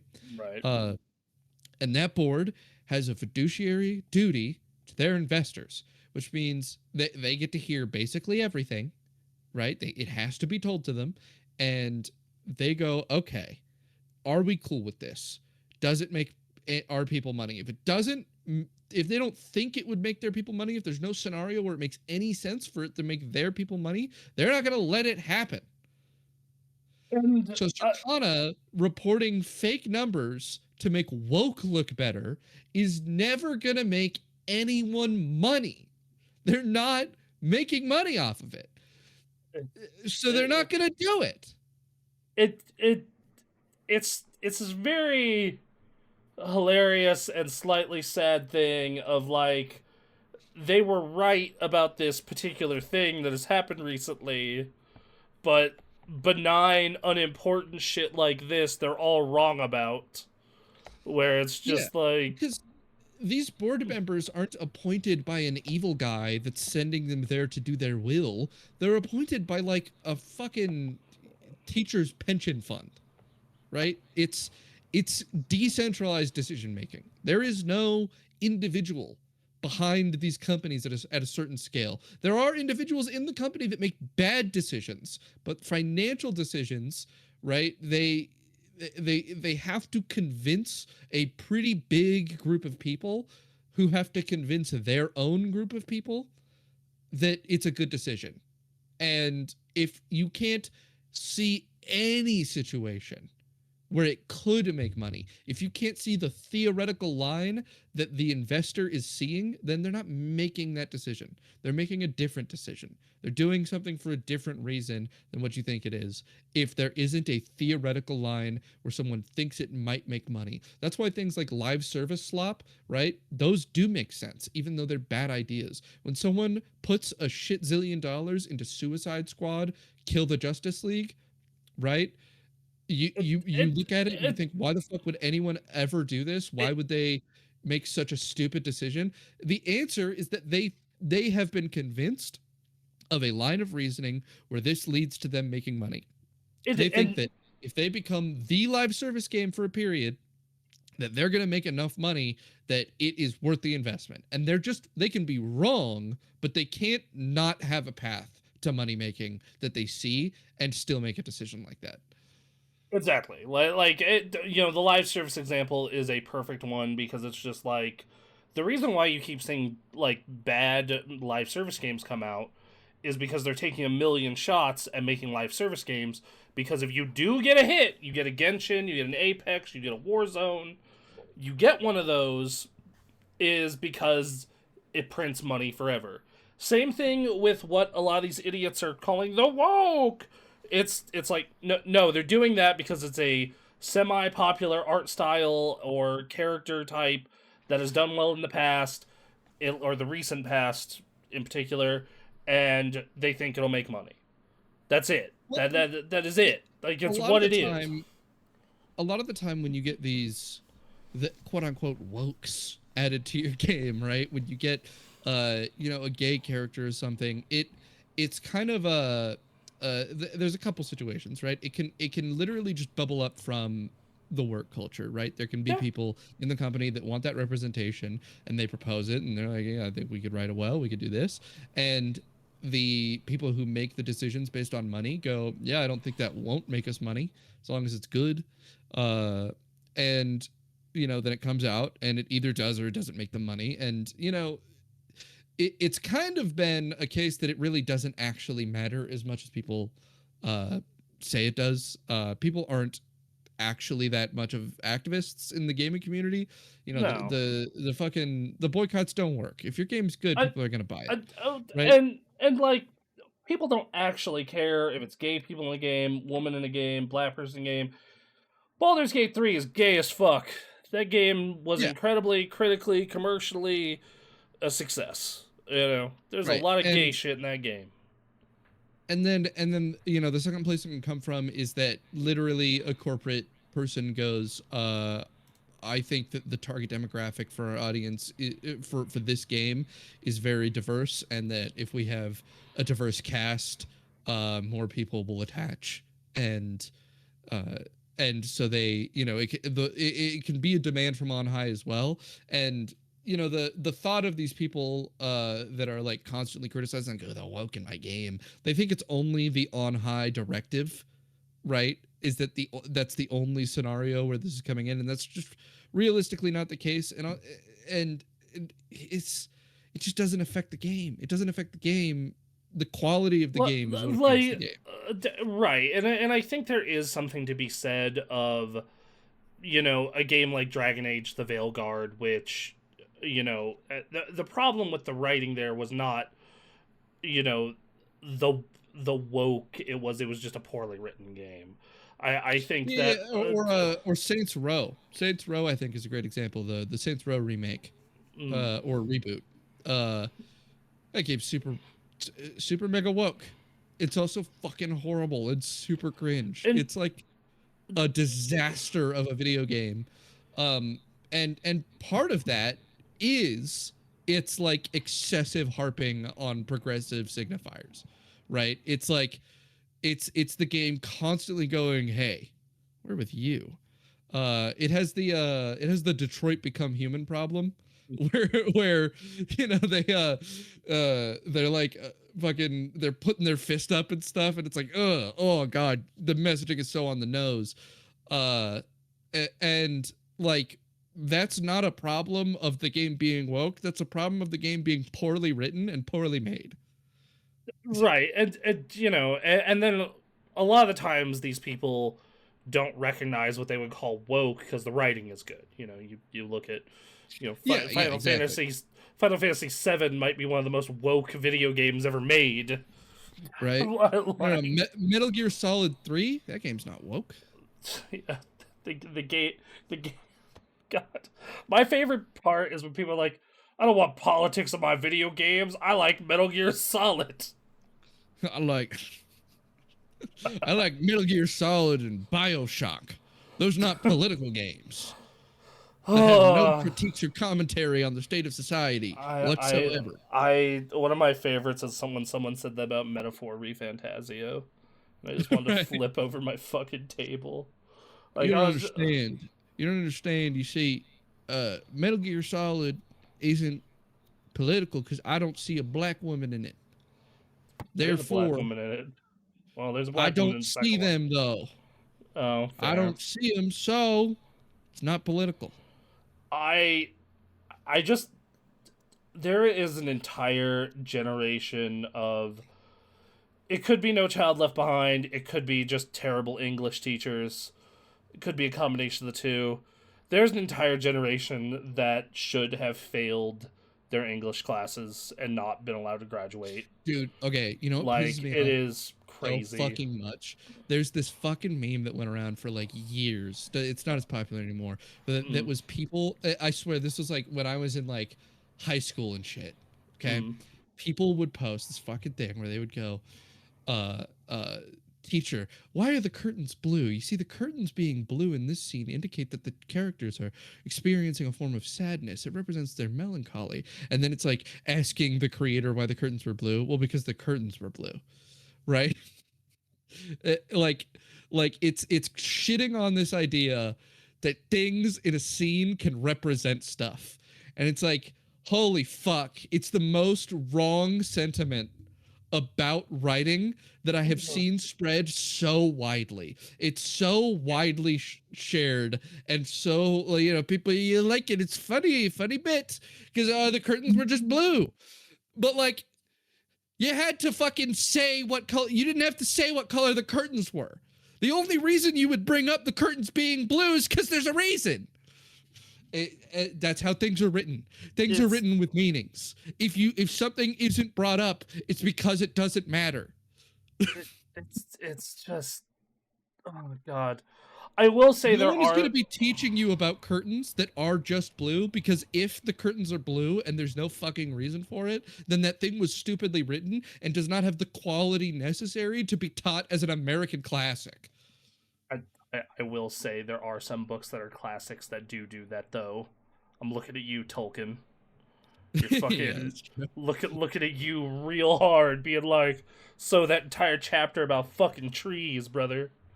You No, no, know? no. Actually, no, because no, it does have meaning in Tolkien's work though, Oh, because it does. You Tolkien know what? is he's obsessed with creating realistic settings. And so the things that he's describing these trees, and the reason he's describing them is because they're not quite normal trees, and it's really important to Uh, him that uh, you have an internal image of trees that are a little different. okay. And I'm There, saying that if you went into a fucking class there is and you authorial said intent there. You're right. There is. exactly, if It's shitty authorial intent, but it is authorial yes, intent. if you went into a class and you asked your students, why is he spending so much time describing the trees? And they answered, the trees just are that way. I would fail that child. You're They're right. wrong. No, you're They're right. not just that way. He did You're it right. for a reason. He did it for. This is the way I would teach that class. I would say, look, he did this for a reason. It's just a really stupid reason. Okay, I'll level with you. Same thing with. Do you ever read Grapes of Wrath? I did not. Okay, well, he has a very similar thing where it's basically an entire chapter on dirt. I understand the point he was trying to make with it about the poverty and the filth and a million other fucking things, but it's just like, brother, this could have been a page. This could have been a page, dog. This is You why know, I love bad media, right?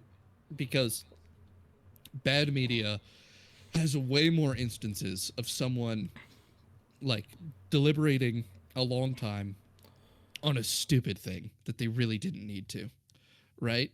And mm, sometimes that horrible writing that they will put in their thing is actually exactly the right decision. It's exactly what they should have wrote. They do need to focus on the stupid thing, right? My Chinese slop novels, right? They do this okay. thing where they will spend an insanely long time sitting there explaining how a very specific power works, right? And that power is going to be used maybe twice, and they're going to get way into the weeds on it, and they absolutely need to be doing that because the target audience reacts a very specific way to that kind of poor writing.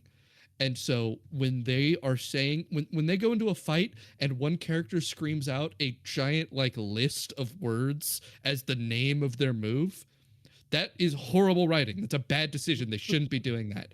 And it's exactly the right decision for this writer to be making in this scenario. That's what I love about I bad media.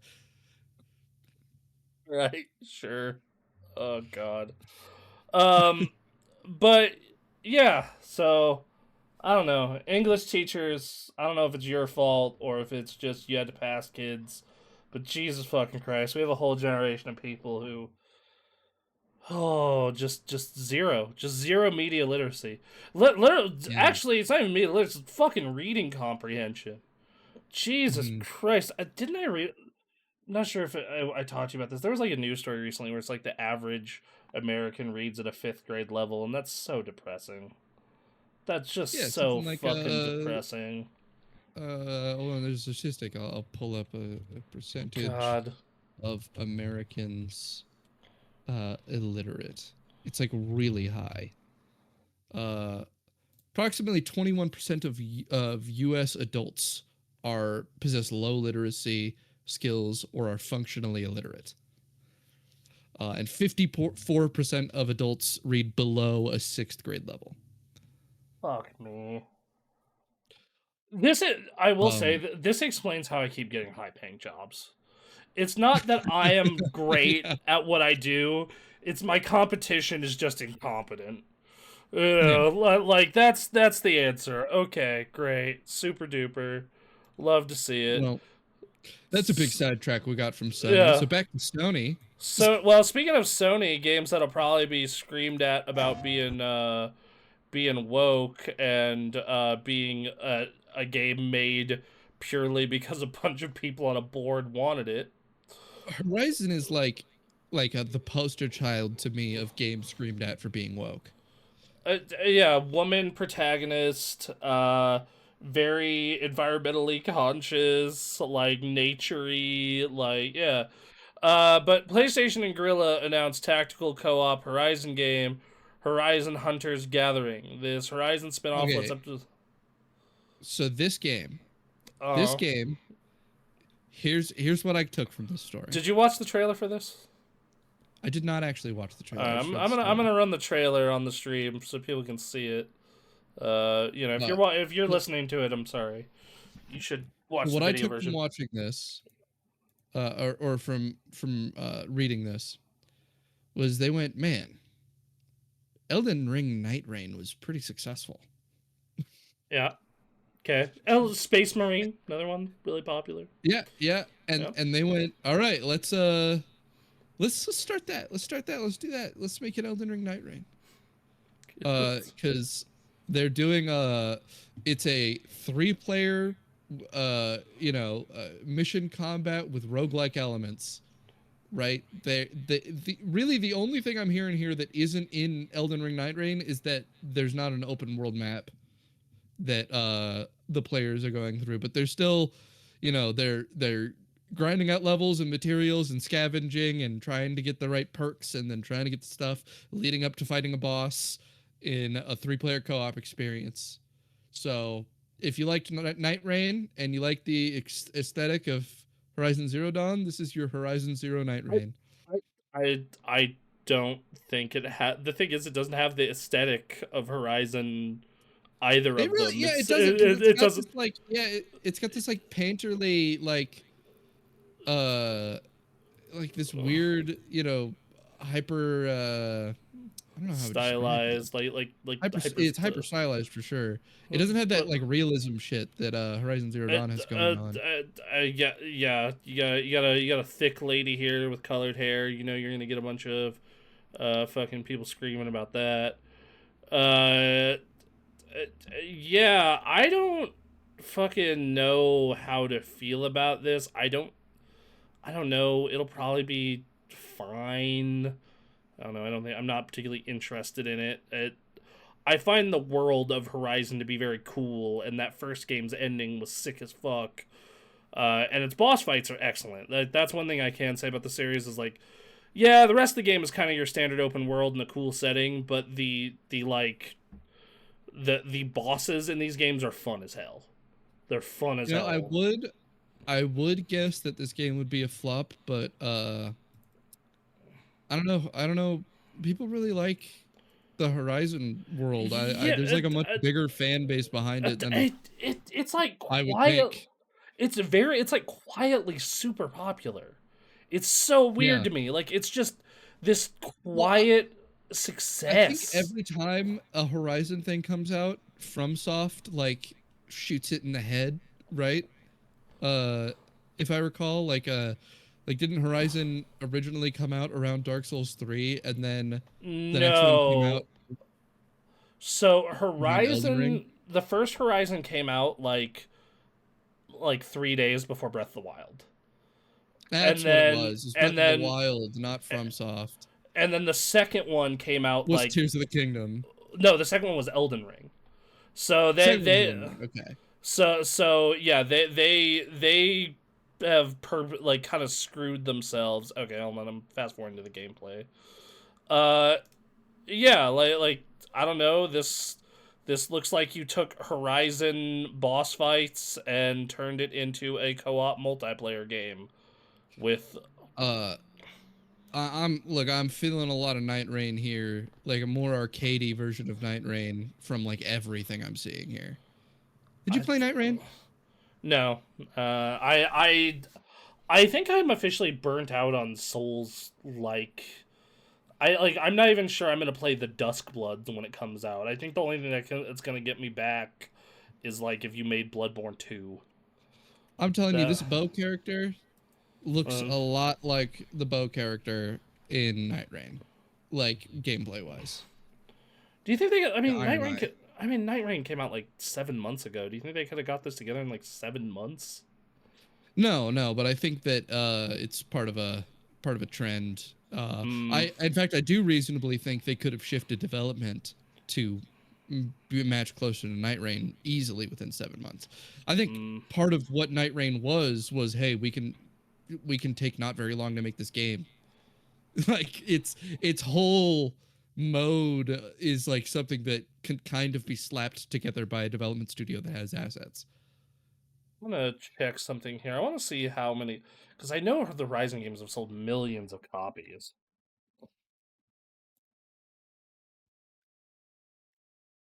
Like those games have. Holy fuck!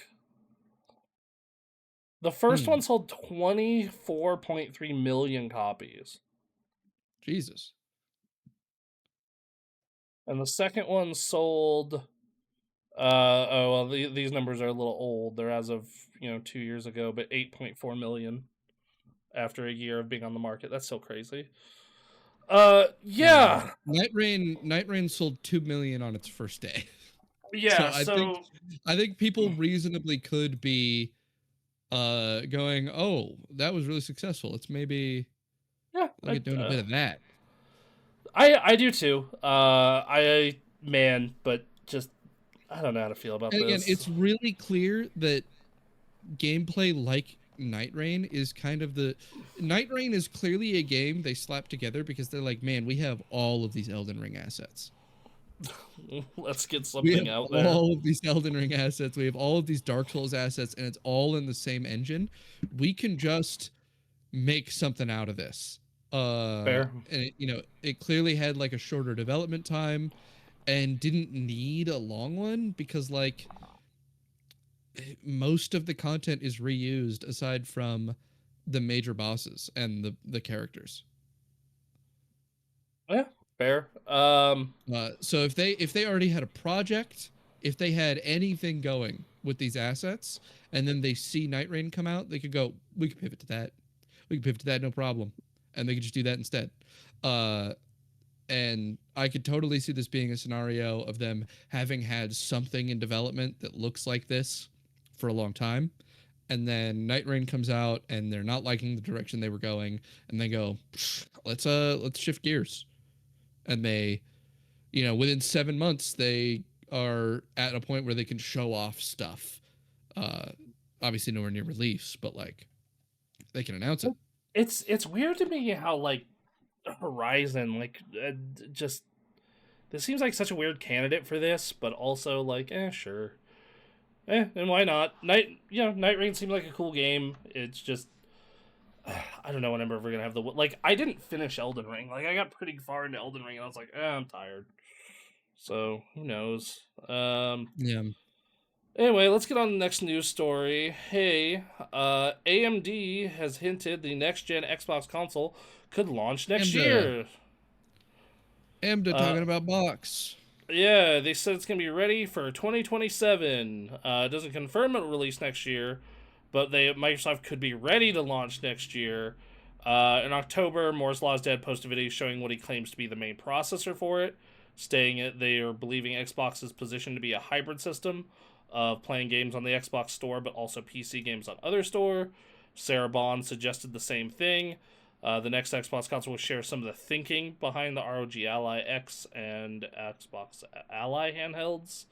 And it's going to be a very high end, very premium curated experience, which So I what they're saying here is that AMD is ready for a 2027 launch for the new Xbox, which right? So if they were launching in 2027, AMD would be able to provide everything they I would need to for the I hardware at that period. yes, and boy howdy, I think that's a terrible fucking idea if they choose to release next year. I Yeah, think that is so unbelievably stupid that just like unless the financial winds change in a wild way. But man, just the way the market is, the cost of components, the way hardware is going right now, I cannot imagine launching what is going to be $1,000 to $1,200 console or console PC hybrid mutant thing, whatever they're making next year. That seems just like sending it out to die. I'm gonna take the opposite position, and All I'm right, trying to come up with a good reason. all right, Uh, World's crazy right now. You never uh know huh. what's gonna happen. You never know. You know, the market doesn't make any sense. You could just release it and everyone go, yeah, I wanted to spend $1,000 on an Xbox really bad in 2027, actually. I love that idea. Uh it could be that PlayStation 5 gamers and Switch gamers this whole time, unbeknownst to Sony and to Nintendo, Uh they've huh. actually wanted to play Steam games really, really, really badly. And they've been thinking about it so much how they want to play Steam games that they hate computers. They hate them. They would never have a computer. Uh huh. So they want a box that does a computer that's not a computer, and they want it so bad that all the economic turmoil they're going through doesn't matter. Doesn't matter. They're happy to spend $1,200 on a box to do a computer while not being a computer. Man, they're gonna be really disappointed by this thing then. I They, as I let me tell you, logged into my Xbox or not my Xbox, my regular Ally X, which has the Xbox operating system on it this week, to be greeted by an update that made me decline that made me go through the Windows setup process again on my handheld. oh, and importantly, the Steam machine won't be successful, but they will. Even though the Steam machine is exactly that, it's literally exactly that thing I'm talking about. That's not going to be successful because it's going to be too early. It's going to This be too early is to the show, just and people won't want to spend that money until then, because we're going to have 2027. We're going to have a massive economic comeback. It's going to all flip around. It's flipping around and it's changing. Everybody's actually going to have a ton of money in 2027. It's going to be a huge boom. Everyone's going to have so much disposable income. And they're going to go, ugh, if only there was a box that was releasing now and not last year. It's releasing now for like $1,200 that is a PC, but not a PC. you know what? There's probably a PowerPoint somewhere in a Microsoft that is saying exactly this. A guy To with ragged convince, hair going, I'm telling you, it's going to fucking change. Everything's going to fucking change. yeah, like, man, I cannot imagine, fuck it, like, Apparently, the Ally X, the Xbox Ally X, and the Xbox Ally are not doing well. Yeah. Those have not been performing well. You can easily get them, and not only can you What's easily something get like them, 4% of Steam install base? yeah, like it's I think we recovered that last week. or 4% of developers want to make a game for it compared to 40 That's what it was. for the deck. Yeah. You know, like, and quite frankly, if you're going to spend $1,000 on a handheld like a fucking psycho, uh, you know, you could get a better handheld, which is the you spend a little more and get an even better handheld, which is the Go 2, the Legion Go 2. So I mean, at that point, it's like, Okay, but here's the thing, Bronson. uh huh. Xbox has the nicest controller. So Do they that'll fix it. I like it more. really? You like it more than the PlayStation one? Huh? You got an Elite series? No, I'm not gonna pay $200 for a controller. That's a fucking good controller. It is. I was there when that thing was announced, and I got to demo That's it a E3. fucking the Elite Um, Series 2. Holy shit, that's a good controller. It's just definitely the best controller available on the market. I mean, I don't know. I've heard the DualSense Edge is very similar. I've touched some Uh, PS5's controllers, what and about the they, you know, what about the Edge? The I haven't Pro touched the controller. Super Premium. That's true. I haven't touched the Super Premium. Um, Can I buy those? How much are those in stock? Let me check. The last thing I need is more fucking PS5 controllers, but you know. uh, look at this Elite Series 2 controller. This thing has done me well. I like this controller, and that is my argument for why their box will be successful. They're gonna have this controller, and it's a good controller. I can take off the thumbstick and the D-pad, I would and I laugh. can. I oh yeah, they got DualSense Edges in stock. All right, good to know. Good to know. I could buy a black DualSense Edge for $200. Yeah. The main reason I use an Xbox controller on my PC is just it's easier compatibility. It's kind Yeah, of the main reason. That's yeah.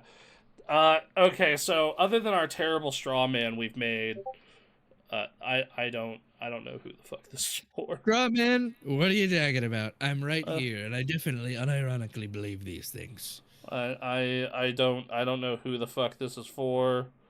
I don't know why you would buy this because like at $1,200, which is the supposed price of this thing, like at $1,200, even ignoring the Steam machine, which would probably be 1,000 to 1,200 as well. Uh, like even ignoring that, I'm like, okay, you're looking at what, like a 4060 laptop or a. Actually, no, you can get fucking desktops for around $1,000 pre-builts. I wouldn't normally recommend. Unfortunately, in the current world we're in, pre-builts have become a very viable thing. And then, yeah, let's go. I'm gonna go on to Best Buy here real quick. Oh, Bronson, those don't work. Those don't work because you can do more things with them, and gamers want to not be able to do the stuff you can do on a computer.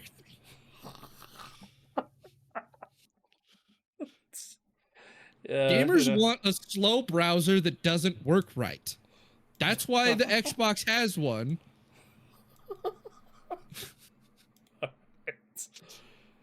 yeah, And you you can't can. add extensions or download files or hold anything on it but a video game. All right, so I'm gonna exclude out of stock items. Yeah, on Best Buy, you can get a 5060 gaming PC for $950 right now. Uh, Uh, Gamers want to spend $1,200 on a box that if you want to download a movie on it, it shoots you in the head. oh, I don't know what the fuck, dude. Microsoft, just go become a fucking third party. Just stop. Your games sell better on PlayStation anyway. Jesus Christ. Yeah. Speaking of things Xbox is planning to shoot in the face soon, probably. Obsidian. is not making an Outer Worlds 3, but it will work on more games in the Avowed universe despite disappointing sales.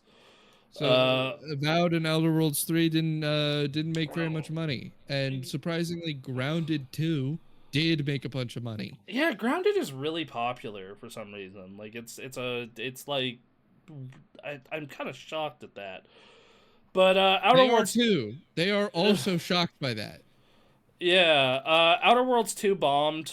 It supposedly might have done under 1 million copies from what I was reading earlier this week. That's a real bummer. I liked that game.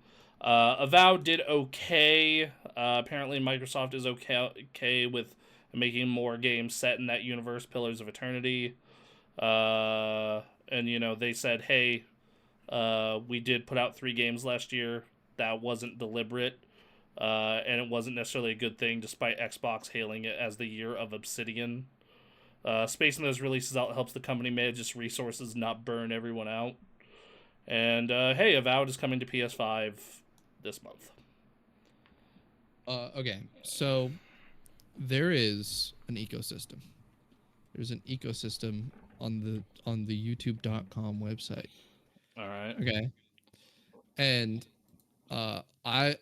there's 2 channels I will refer to as primary participants in this ecosystem. They're Uh pretty huh. big, right? It's Croze Gaming and Rage Gaming Videos.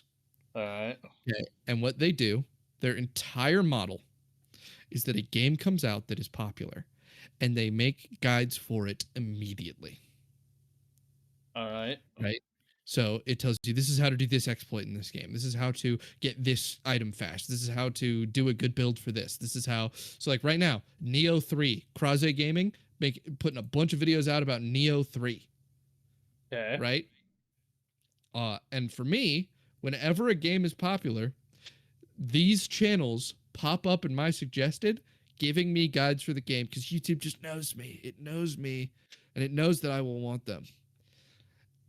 And it's not as though they didn't make any videos for the Outer Worlds 2, but they made fewer because they are only making game videos on games that people really want to see videos of right then. And their videos for those games are underperforming. So you can tell immediately when a game like this is bombing by the reaction to the videos on these guide channels not going well. Oh. Well. Uh Huh. and so I knew I didn't play the Elder Worlds 2. I didn't even look at it very much, but I knew that because I wasn't seeing videos on the Outer Worlds 2 popping up in my recommended from these channels, that it was going to be a failure. I was really shocked that the first one did really well, so I was shocked to find that this one didn't. Yeah. So all right, well, hopefully Obsidian doesn't get shot in the face like every other underperforming Xbox studio, but just something to keep in mind. Hey, I'm not surprised that they're still making stuff in what they're calling the Avowed universe in this story because it's the well, Pillars of Eternity yeah, universe. Pillars of Eternity was very that's successful, and they have no reason not to make games in yeah. its universe. Um, Anyway, before we get to the next story, we're gonna take a quick break, and we'll be right back. Alrighty, we're back, everybody. We're back. All right, so let's get to our next news story, though. Valve. Hey, Valve claims Steam machine testing shows the majority of games run at 4K 60 via FSR. So the idea here is that they're actually downscaling games and then using FSR to upscale the game to 4K 60. Basically, what a console is, everybody. Yeah. So the idea is game is, it's running at a much lower resolution, but they use this program, the program upscales it, and then you get effectively the same experience as if it was displaying natively at 4K 60. Yeah, effective is a strong word, but That's what they're saying. They're saying effectively 4K 60. I would disagree with them, but sure. As long as you don't look at hair. at Yeah. all, or anything that's super fine detailed like that, sure, why not?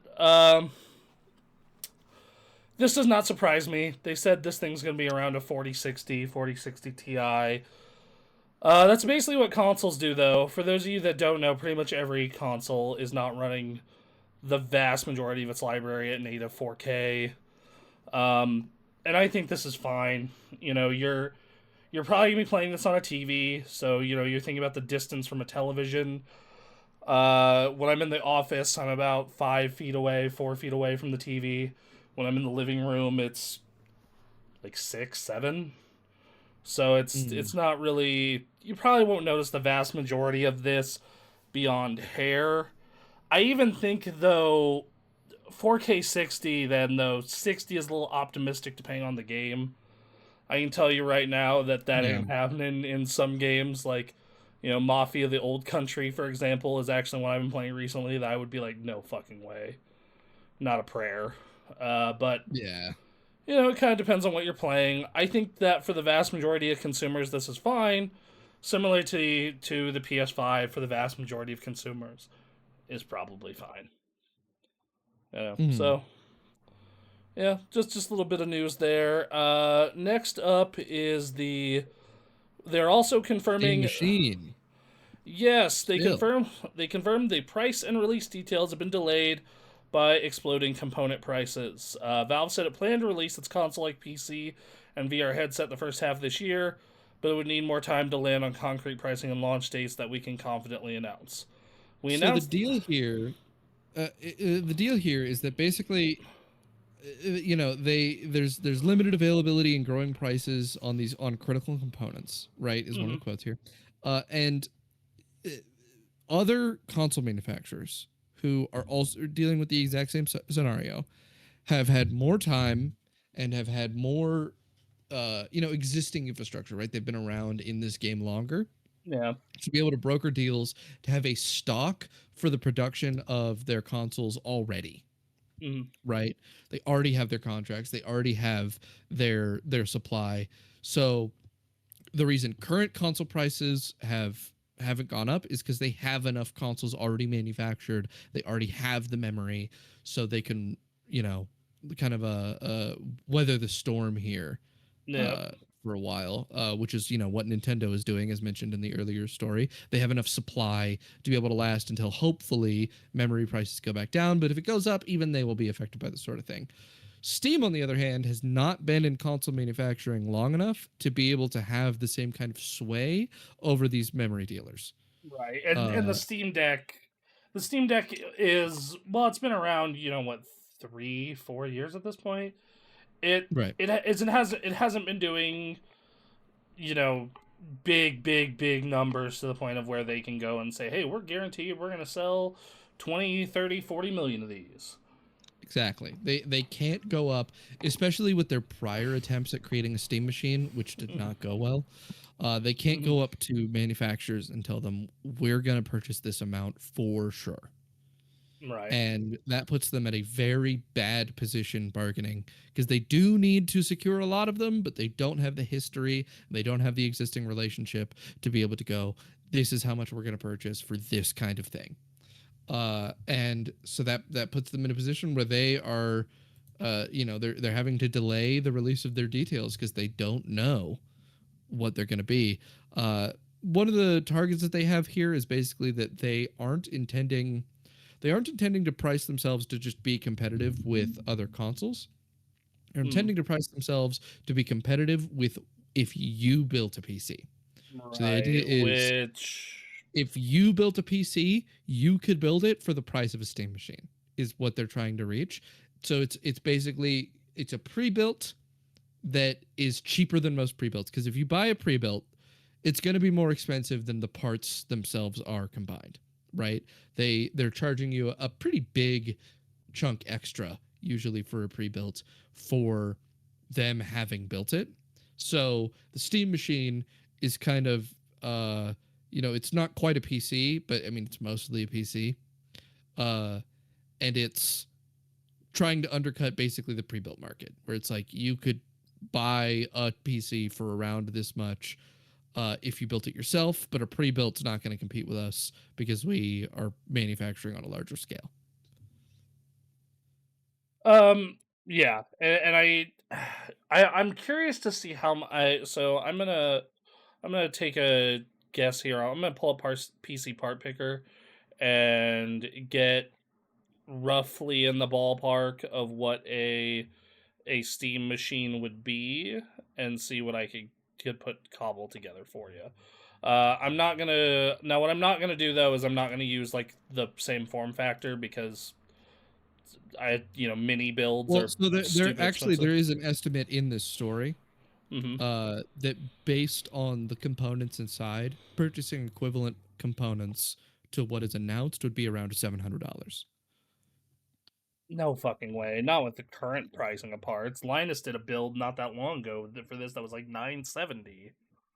The Steam Machine was announced in November with a 2026 launch window and in no official pricing details. However, Valve has said that if you build a PC from parts and get to basically the same level of performance, that's the price window. It was estimated based on the components inside the Steam Machine, it could retail for around $700.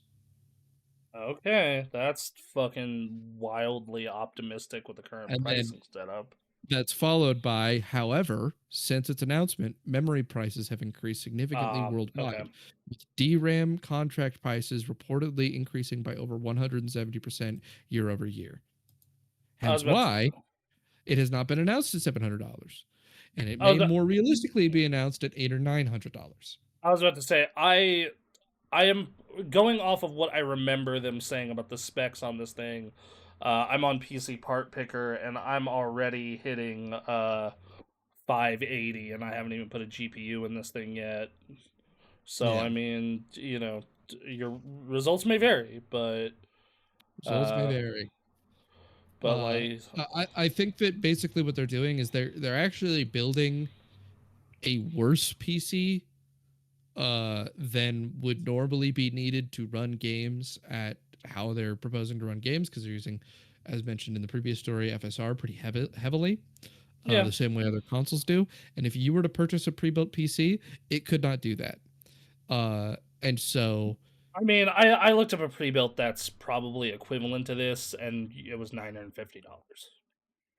right. So you get yourself in a situation where you're a competing company that is making pre-builts to a Steam machine. The Steam machine is going to have more infrastructure inside of it to run those games better with the amount of hardware they have than your just a PC has, right? Because a Right. PC out the box isn't set up to run games super optimally.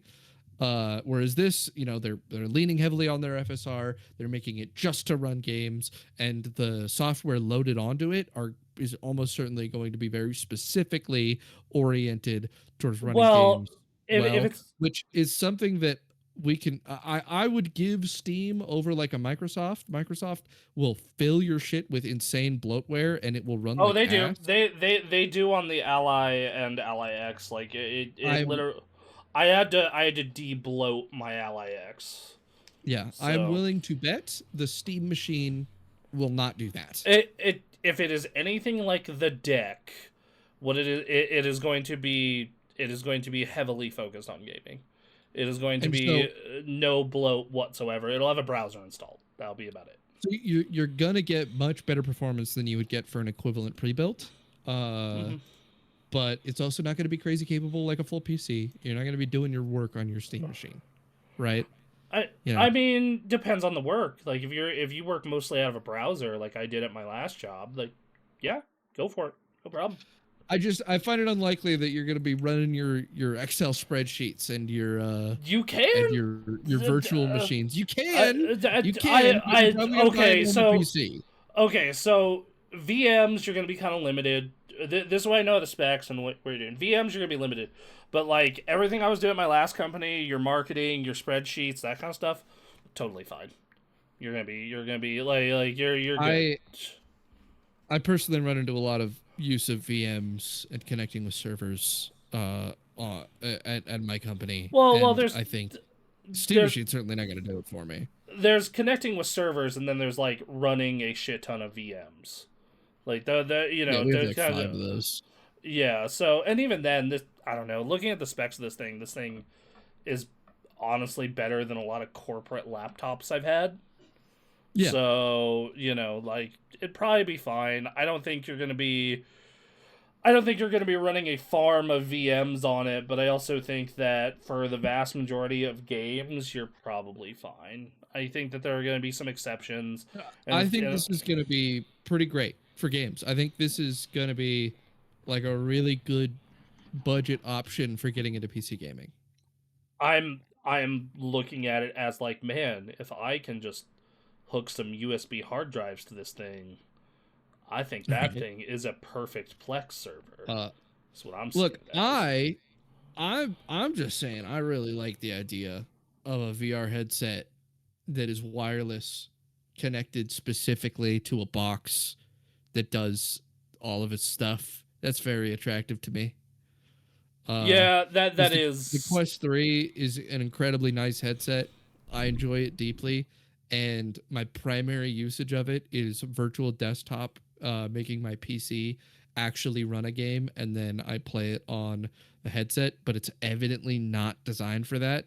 It just not is not made to do that. Virtual desktop is basically kit bashing in, being able to It's a piece of shit. It play is remotely. it is. I have a Quest 2, and I'm playing Mm, wired, and even on that, it's all the Oculus transferal shit sucks. It's shit. yeah. It's so bad. Uh, so having like an official piece of infrastructure designed in mind with Mm, having the box communicate with the headset and all of the and no external trackers. uh, mm. this is going to be definitely the best headset on the market. I'm very similar to how you're weaning yourself off TikTok. Yeah, I am doing something similar with Facebook. yeah, I have just I was off it for like 2 years, and then I came back to chat with some people and check some things, and now I'm like back to checking it like every day or so, and I'm like, this needs to stop. This needs to stop. This needs to stop. So I'm I'm trying to do my best with that, but like, so if I could have one more product to get rid of them, not connected to Meta. yeah, like that'd be wonderful. And You know, I think a small thing in the back of the mind of Valve uh here is that they mm, want to solve a big problem that they have with their Valve Index, and uh-huh. that's PC compatibility to their headsets, Mm, because they want to make PC VR available. It's evident just from stuff they've said about VR and Half Life Alex and things like yeah, that. Valve really believes in the dream of relevant VR. And one of the big problems people run into is that you don't just need to have a PC to run VR, you need to have a PC that can run VR to run VR, right. right? If you don't have two HDMI ports open on your PC, you're not running a wired headset, right? Was a big problem for a long time. Uh uh in the modern day, if you buy a current headset, this is not an issue. They usually Just use USB-C USB. now. Yeah, I was about to say. Um, but that was a big growing pain for VR that made the earlier headsets have huge problems. Specifically, it was the Valve the HTC Vive. The HTC Vive Yeah, had a huge problem with this, where and so did the early Oculuses. Had a huge problem with you have the headset but your PC isn't good enough. Even though it's probably an all right PC, it. it needs to be a really good PC. And they've been lessening this problem, but they've been shifting towards headsets that are independent from computers. And I think Valve wants it to go the opposite direction. They want that PC VR power, and they want to deal with the compatibility problem of people not having powerful devices that can handle VR, because VR needs really strong computers.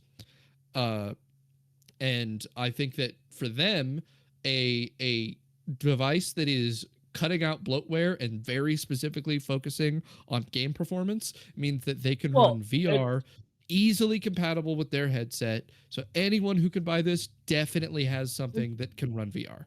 and you look at you look at this thing, it runs on its own. It runs on a Yeah, Snapdragon, it runs on ARM architecture, it does. It does which run. games with that, it's not a ton are compatible. You go similar to how like not a shit ton of games are compatible with fucking ARM Snapdragon on PCs or Apple Silicon, but it's going to get there over time because it's obviously the future of where we're going. Yeah, And I think they're pressing both sides of the VR market right now. They're making their headset run on its own so that they can take away from the Quest market. They're also making it compatible with their box so that they can have a number of people with more compatible PCs to run VR games. And they're trying to close this gap. They're trying to close this gap so that people will have access to powerful PC VR in a much more accessible fashion than has been available until now. I think that they're trying to make it like a PSVR is, but like with more of a push. um and I'm fine with that. This thing is solving a lot of what my big problems with VR have been. Hmm. One, its headset is significantly less bulky than your standard VR headset. It's very, very, very, very, very slimmed down. Which big fan of that. Like that it has fully adjustable. Like that it's not rubber, so I can it's not fucking disgusting when I'm wearing it. Uh, You've got me curious. mhm. I wanted to quickly ask: have you ever seen the big screen Beyond? I believe so.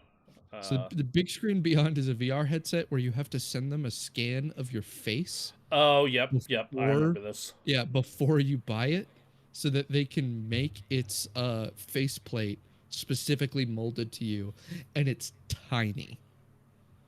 Hmm. It's like it's very small. Uh, by all accounts of people who own it, it's really fucking expensive. It's like $1,000, and it's just the headset. You have to have a Valve Index. You basically have to own a Valve Index and then buy another $1,000 to get this thing because it's just the headset component, but you need all the other parts. Uh, it is, but for everyone who has it, it is apparently by far the best VR headset. Period. I mean, that's great, but that is the other problem of VR, like the Yeah, cost. expensive and So, inaccessible. so yeah, like that.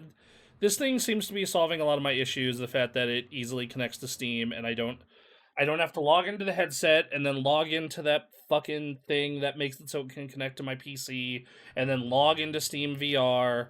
It's just using Steam VR connected to my computer via wireless. Yep. That's fucking perfect. It's light. It's not this thing that I gotta turn the knob and it's all the weights on my fucking front of my face and just Hmm. like it's solving that issue. I'm hoping it'll be affordable under a grand. Like yeah, I'm fairly optimistic about the frame.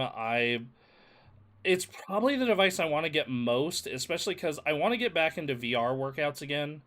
I had a solid like year where I was like playing Beat Saber and playing Pistol Whip and playing the fitness boxing games and like really getting with it. And that I was doing a lot of cardio with Blade and Sorcery. yeah, Uh, and I'll tell you, a lightsaber makes cardio way easier to do. it does. But what ended up happening though is a lot of the times I would log into it and wouldn't want to connect to my desktop, and I would just be like spending 20 minutes to an hour troubleshooting before I could do my workout. And by that time, I've lost all motivation. I was like, fuck this. I'm just going to go do Yeah, something else. every single fucking time I get my MetaQuest out, it's like 30 minutes before it's actually like on.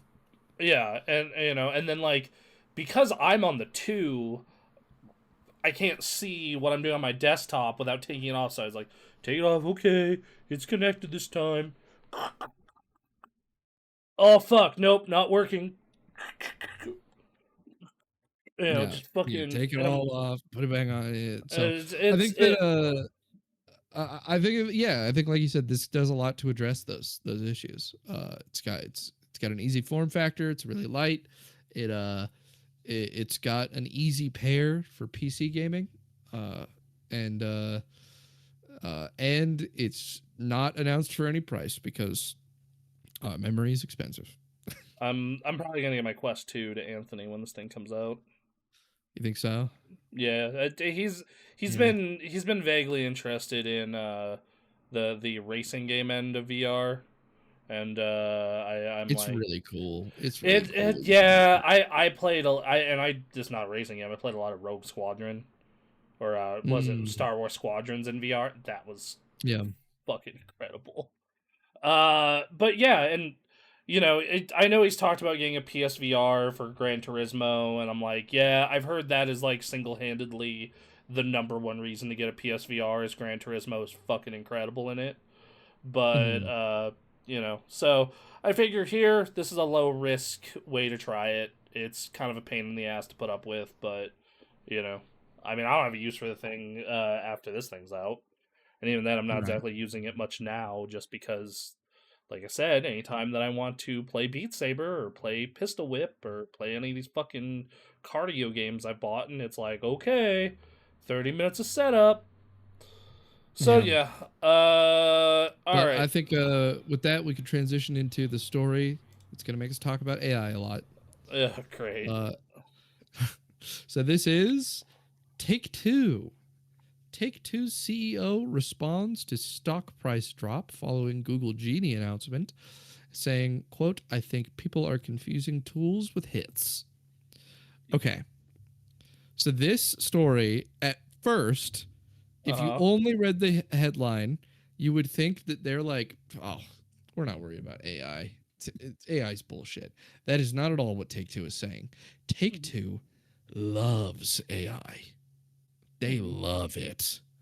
It is being used on GTA 6. It is being used everywhere they can use it. They go over that in this story. They're like, no, we are using it. In fact, they're like the earliest thing that our company did was machine learning. Like machine learning was the earliest work that Take Two did. They were very into it from the start, and they have worked a lot to integrate AI into their creative process. They aren't worried at all. They aren't against AI at all in the market, but if you've been paying attention to AI recently, you'll know that Genie came out, Google's Genie. And Google's Genie is really fucking good at coding. It's really fucking good at coding.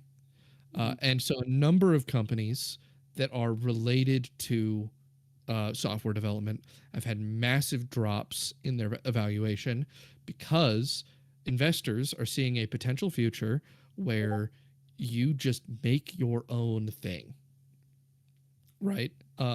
So the go-to use for Genie that this really is encapsulated by is like tiny apps for like your phone or something, right? There was a podcast I was watching where called Lemonade Stand, where they were they made themselves as like a challenge to see how this goes. They all made themselves an app, and two of them have no coding experience, and one of them has some coding experience, or I mean, quite a lot. And the two guys who have no coding experience were able to easily make themselves an app, just hopping into it and telling it what to do, right? And the Genie is really fucking good at actually making the program you tell it to the point where a lot of really big, very experienced major code devs are explaining like, no, this is definitely going to be very involved in the future of software development. Like before they were thinking, oh, maybe like a bit of what you can do can be covered by this, maybe like a a junior software engineer just starting. And now with the release of Genie, people are talking like, no, this isn't just junior software dev stuff. This is for real very complicated coding that it is now capable of. And it's been particularly in the last couple months, there's been a major shift in the vibe around the capability of coding with AI becoming much stronger. And a number of game companies have been hit by a massive drop in stock, not too massive, but I was gonna say some of them are hit harder than others. I have some It's game mostly company software stock. devs. Yeah, I was gonna say I Uh, have some game stock, and really none the of them hardest ate shit. the Ugh. hardest hit here is, I believe, Roblox Yeah, that makes for sense. companies that got hit really hard, because their expectation is that Roblox being a platform for easy game dev is not going to be relevant in the future, because programs like Genie are pretty close to being able to make games. And that in the near future, in the next couple, like year to 3 years, Hmm. they're gonna advance to a point where a young person, like a child, could go into it and describe the game they want, and it can make the game.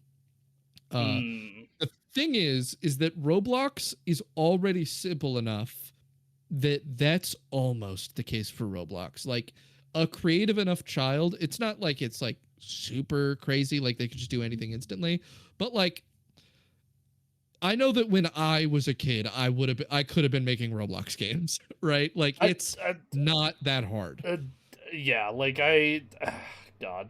It's designed for kids to be able to make games. And they are. And they're making, a lot of games, and they're making a lot of money off of it. Like, children are. Yeah, Uh other things are happening there too. right, that's right. I I think 13-year-old me could have made Steal a Brain Rot. Oh, Like I, if I got instructed to make this game, I could have made it. Is the sort I, of thing I, that is the case with Roblox. I'm kind of jealous of people who are like, I just say your age and younger is because uh, everyone there's a 9 year, I think 8 year 9 year. You're Uh 26, 27. 27. Okay, so yeah, an 8 year age gap, because when you were like 8, that means I was 8, or no, when you were 10, I was 18, which Yeah, means Little Big Planet came out when you were fucking 10. When it did. if I would have had Little Big Planet as a fucking 10-year-old, I would have never played anything else. It's Yeah. all I would have done. I was making Minecraft adventure maps and stuff when I was 10. Mm, yeah, see, I when I my creative outlet for game, like making, dev, whatever you want to call it, is like I got really into the Halo 1 map editor when it came to PC when I was like 14. That was a big one for me. Uh Like, I I got way into Forge. oh, yeah, Forge was cool. I liked Forge. I didn't get into Forge as much because I was like, this isn't a real fucking map editor. I can't make It was fucking. Halo 3 and Reach. I did a ton of Forge. I Halo was making 3. games in there. I was making little games. I wasn't making little games. I was making like maps that were fucking absolutely miserable but created fun moments. I basically made a map that uh, it was designed as a CTF map, and it made the just life a living hell for the attacker until they got the flag.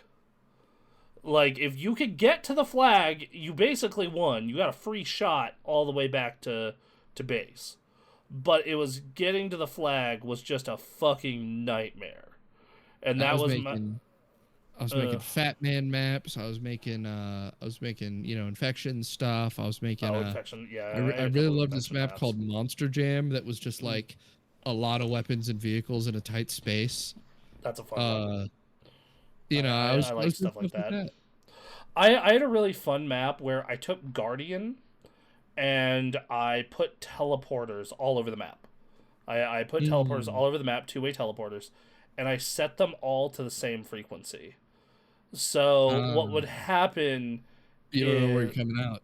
you didn't know where you were coming out, and it created all these moments of just abject chaos in a firefight. I also set up a That's couple of fun. that, like if you weren't paying attention, and just walk off the edge. It was super. Yep. It was super funny. People would run from gunfights and then just not pay attention and walk clean off the fucking edge. Um, I was making obstacle courses too. It was fun I time. I had a Uh, friend. I had a buddy of mine who made puzzle boxes. Like, he made uh fucking Portal style puzzle boxes. They were fucking wildly impressive. I was like, whoa. well, Um, that's kind of what Fat Man maps were. uh Mm, was like making little traps he had to figure out and then mm. like how to pass them. That would delay Similar. you from very slow man, very slow, powerful man that would kill you. Mm. God, man, Halo 3 was such a cool time. Right? Really was. So but the stock drops. The reason stocks are dropping is that they think that all of that creative energy that comes I from young swear people I took my ADHD uh meds this morning. Swear I did. that come from young people and come from creatives is going to be replaced by an AI that can do the laborious coding part of Mhm. the creative endeavor for you. Uh, and there's a lot to say about that, right? There's a whole thing where a lot of devs are saying like coding is the fun, right? Like the part of the creative process that is fun for some people is the coding. I was about to say, Uh, as someone who learned Python about 3 years ago, eh, a lot of eh. coders just love coding. It's, And it's like it's a thing people just I, actually I, love. I enjoyed the end product of the coding, not necessarily the Right. coding itself. Well, yeah, just like I love making a video, I hate editing it. I see. I don't mind editing it. Okay, I'm gonna be real. If we had a footage library and an Mhm. asset library that was like, because I just hate generating my own assets. I fucking Yeah. hate it. I hate having to go pull out the capture card to grab footage, go find YouTube videos to pull footage. Like it's a big part of why like we have the server and I'm like archiving every time we do a video. I'm making sure to archive every bit of footage I grab Yeah. because I just don't want to have to go grab shit again. It Yeah. is it like it every other part of the process I'm great with. Like I'm cool editing it. I'm good scripting it. I picking the music is hit or miss. Like it is literally the process of fucking just like right now on the video I'm making, like I have to grab a bunch of stuff from Steam. Like I have to grab images of like different system requirements for games. And I'm just like, fuck, I have to go all these games and screenshot their system requirements and make sure god damn it.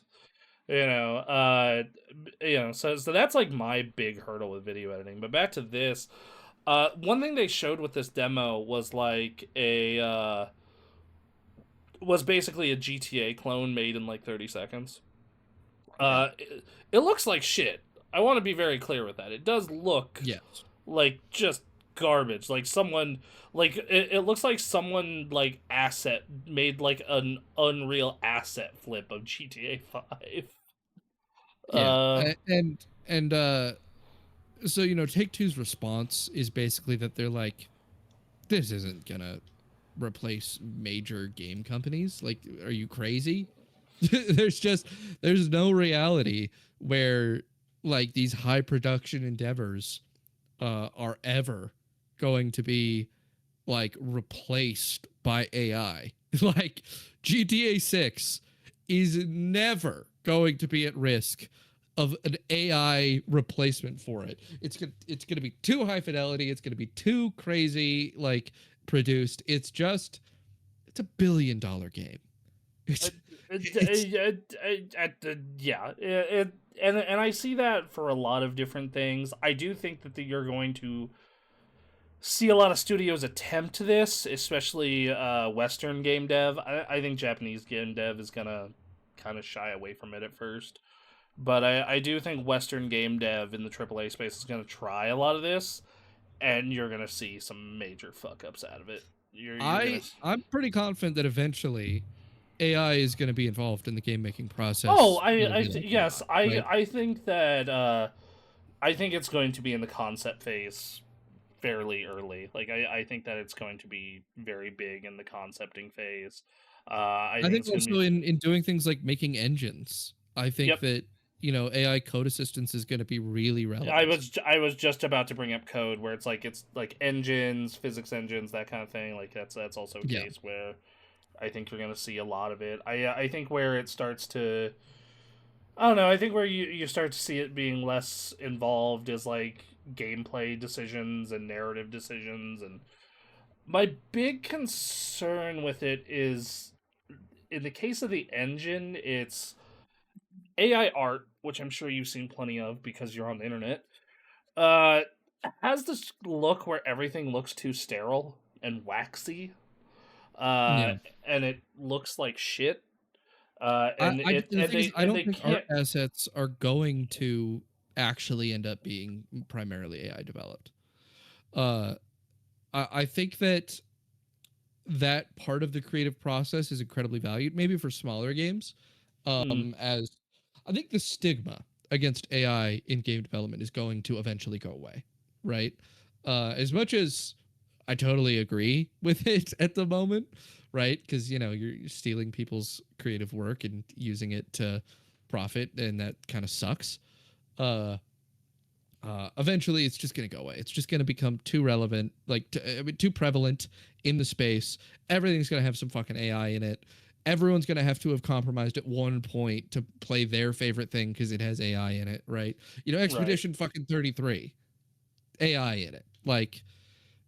And that's just current examples. It's going to get way worse. Oh yeah, Uh, yes. I mean, there's what was it? There was a news story that floated around that used AI. Hold on, I'm gonna pull this up. Games that used AI, like, of course. Oh my God, Google, you fucking piece of shit. but I think that the amount of creative vision required to create a strong visual aesthetic for some anything really, right? The human involvement in that process is just not going to go away. Even if AI gets much better at creating art than it is now, and it Yeah, just will be better at it eventually. Uh, Even if it's capable of outputting at the same quality that a human can output at, it's never going to have the level of fine control over details that a human artist has, right? the Uh, my issue with that though is in the AAA space in particular. I do feel like there's going to be a lot of studios. It's once again looking at EA, looking at 2K, looking at Ubisoft especially, mhm. and going like, yeah, but they don't give a shit like that. Like I just think as time goes on, I think that there's going to end up being more of a focus as AR art gets more accessible like that. I think that bespoke created, like very, very specialized like art is going to become more of a draw because, uh, fine brushed work is going to become more valuable as this sort of more general kind of AI aesthetic is gonna enter games on a larger scale, right? So I think that major companies are mhm. actually probably not going to end up replacing their art teams with AI in the long term. Temporarily, they will. There absolutely is going to be a period of time where everything we have coming out is going to have way more AI art than human art for a bit. Right when AI gets like just good enough to do it, and then it'll reverse course eventually, I believe. But what won't reverse course is coding, physics engines, No, mechanic development. you're already seeing that. Like I remember my last job, there was a big push to use AI, use it a lot. AI, we put AI in our in our marketing. Yeah. It was a big push. Yeah. So So I think that the implementation of mechanics and the creation of the actual infrastructure for the game is going to be much more AI oriented in the future, and that's not going to affect these AAA companies making major AAA experiences almost at all because they're just gonna do that with AI. A kid doesn't suddenly become capable of having the creative vision to make GTA 6 just because he has the tools available to him to do it, which is what this story is mostly yeah, saying. If I which think people are confusing tools with hits, absolutely. It's just never going to be properly replaced. yeah, I can see that. So AAA will be AAA will AAA. It's always going to be there.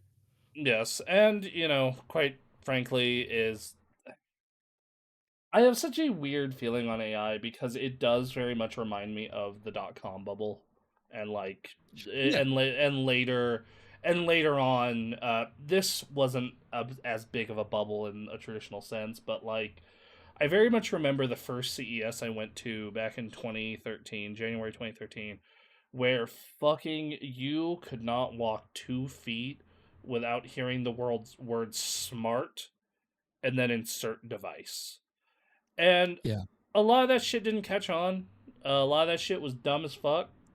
Uh, Uh, but I think the .com bubble, the .com bubble.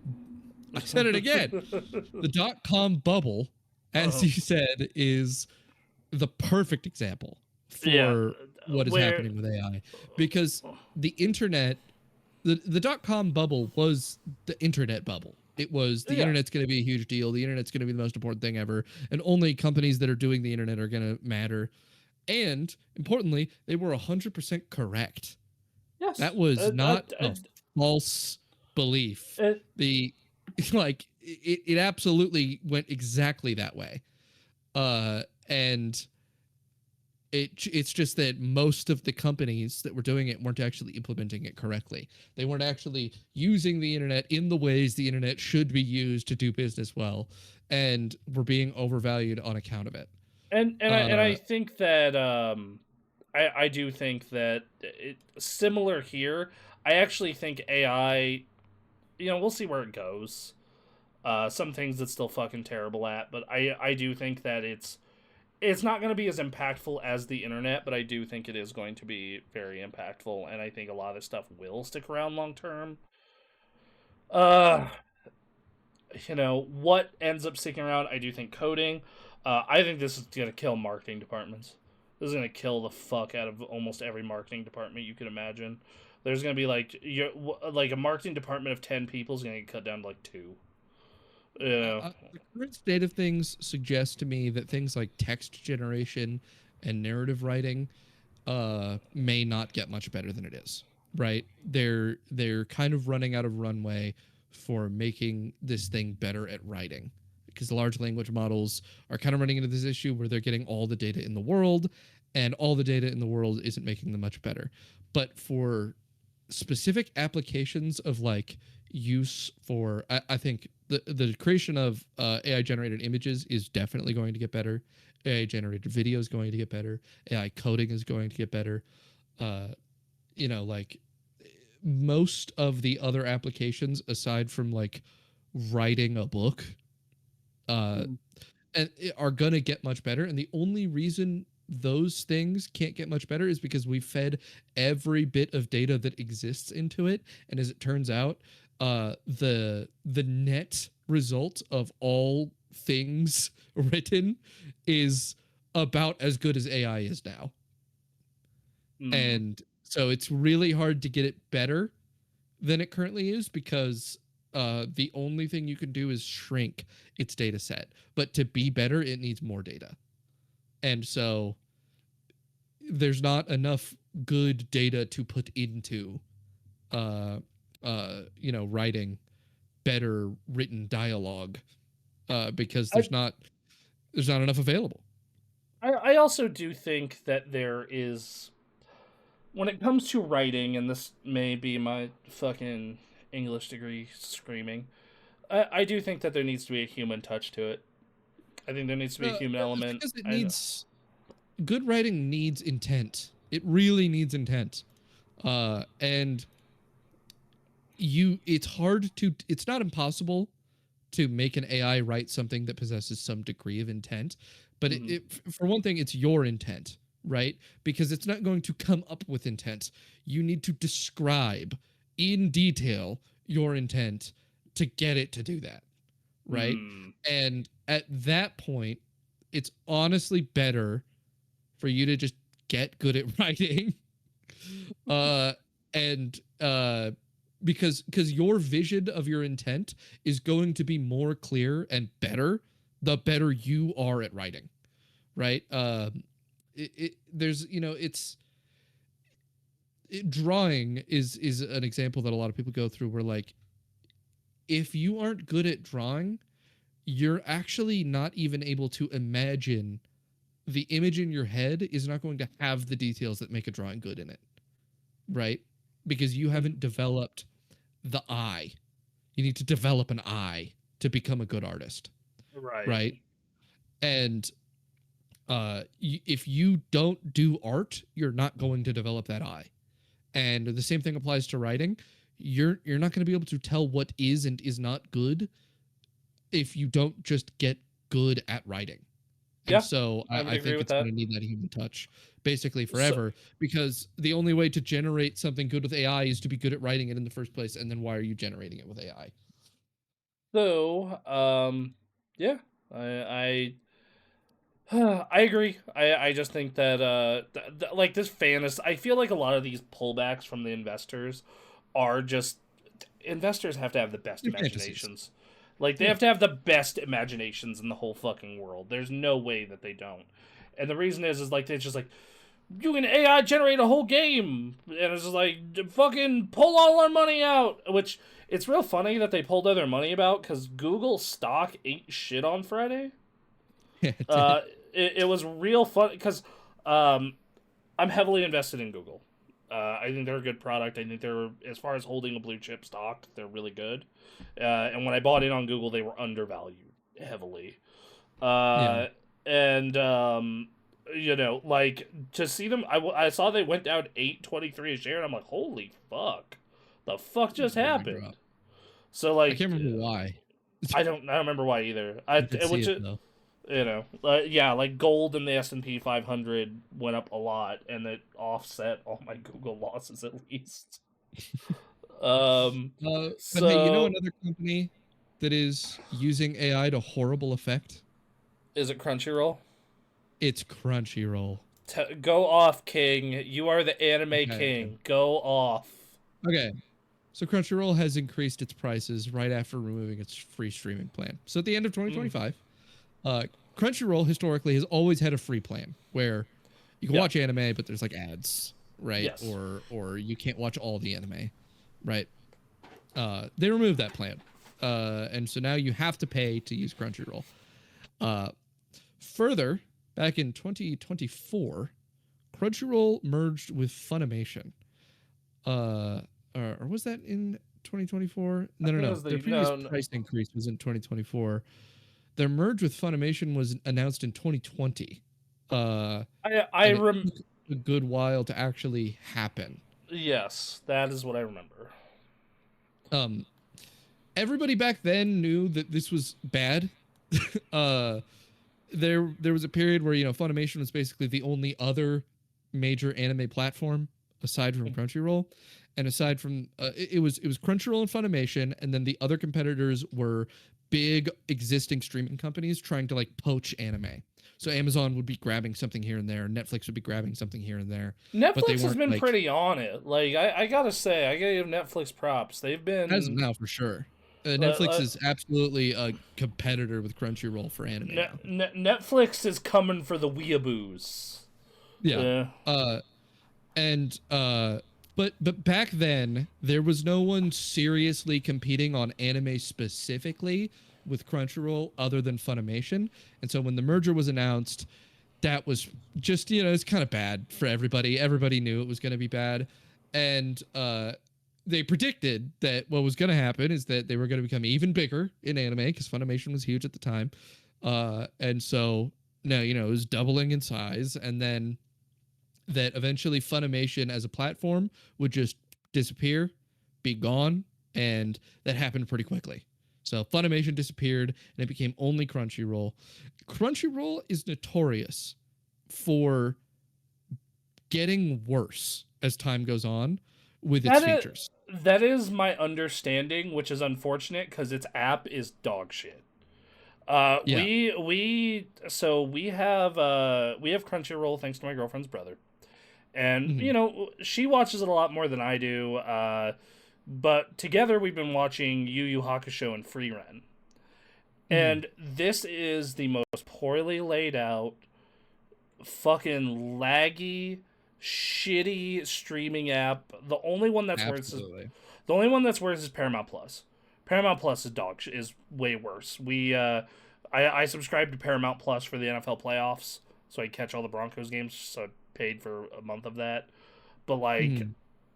otherwise, yes, it's terrible. Also, this drives me fucking crazy. We have a media remote for the PS5, so you don't have to have a Yeah. controller. You just regular remote. And every other app lets you pause by hitting the middle, or hitting the middle of the button in the Yeah. middle of the directional pad. The big button. Yes, that Crunchyroll, it does not do that. And same thing where if you hit the pause button, sometimes it'll skip to the next episode. It and I'm just like, why? What the fuck is the purpose of this? It is a fucking horrible application. Hold on, And I got it's something was said from the other room. What? It's remembering your last input. But the last thing you did was click next episode. It's just gonna do next episode. Oh, sorry. Remember the start pause, but the pause play button remembers your last action. It does that. It's a macro. that's so annoying. It's yes. So routinely, what will happen is I will go to pause it because I do that on every other platform and movies, just disc-based movies, and it'll fast forward us to the next episode. That's so stupid. It supremely. Thank you for the correction. So the reason that is because Crunchyroll has like cut a ton of its budget for its actual platform and funneled that into IP acquisitions. Right? They want publishing rights for anime. They live and die. That's the their lifeblood library. of their business. Like that makes sense. And because they only live off of their library and bigger companies are really coming for them, and have been for a long time, they have taken everything they possibly can out of the development of their actual platform and just bought more anime. And it's it's kind of a survival thing. Well, yeah, because I'm pulling up Netflix right now, and I'm gonna So the notoriously, anime genre. yeah, Netflix has a lot. Yeah, they do. Notoriously though, the issue with Netflix is that it's you cannot go there for weekly. And anime, Yeah. there's a culture to anime of seasonal consumption. I don't know if you've ever been a seasonal guy. I've been a seasonal guy before. For me, it's for specific shows. Like I remember when Dragon Ball Super was coming out. Like every week, Ray and I would lose our shit for each episode. See, watching a show weekly, that's not being a seasonal viewer. Being a seasonal viewer is you're watching like 8 things and you're watching them the days they come out. No. Right? Not there's that guy. The place that anime culture comes from is the seasonal viewership. Right? It's the people who go to the stuff that's coming out now and they watch a bunch of it and they talk about it as it comes out. I'm not a big enough weeb. I'm just not. Yeah. Just not. And a lot of shows are designed around this experience. Attack on Titan was a great example. Attack on Titan was like made to hype people up week after week, right? Like a lot. This has been a long time staple of anime viewership because it really goes back to that they're focusing on a Japanese audience, and the Japanese audience is actually watching it on television. See that's like not how I want to consume anime though. The way I want to consume anime, and I'm not sure if this is like to me like how I'm not sure if anyone else wants to do this way. Is when it comes to anime, I want to pick a show and I want to vibe with the show, like I want to like it, and then I want to watch as much of it as I possibly can until I am done. So yeah, and that's a very common way to engage nowadays. But for certain things like Jujutsu Kaisen, right? Me and some of my friends have been getting together to watch Jujutsu Kaisen. A huge part of the culture for Jujutsu Kaisen fans is discussing the current episode or discussing the current chapter. And I feel like that's right? and I get it. I guess I am just not as immersed enough in the culture of it because I was never in the anime boards back in the forum days. I've never been the anime Reddit. the closest thing I've had to that was, like I said, when Dragon Ball Super was going and active. Uh, Me Watched a week and by week. Ray would like watch it immediately and then go talk about it. Right. And then now, like, my girlfriend's super into anime, and we'll watch stuff together and then talk about it. Like, we went through Free Ren, and now we're watching Free Mhm. Ren as it comes out, and it's super.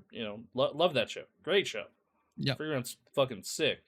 Um, but otherwise, like, so that's not how I consume it.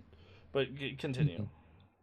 So, the only platform available to you, or quote unquote, the only platform available to you, I was about to if you want to say, be a weekly anime viewer, is Crunchyroll.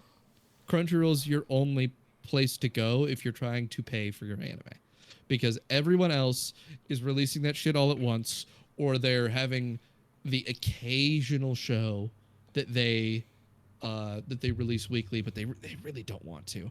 Netflix infamously ruined the viewership for JoJo's Bizarre Adventure Part 6 by forcing it out in two lumps. So they did batch releases of JoJo Part 6, where they released the first half of Part 6, and then they released the second, and it sucked because JoJo particularly had a whole thing where everyone would get together for JoJo Fridays. JoJo Fridays was the deal for JoJo, and you get together, you watch JoJo, and then everybody goes on Twitter and they talk about JoJo because JoJo Friday, and it was huge for JoJo's engagement. And Part 6 had way less engagement than any other part because of the release order.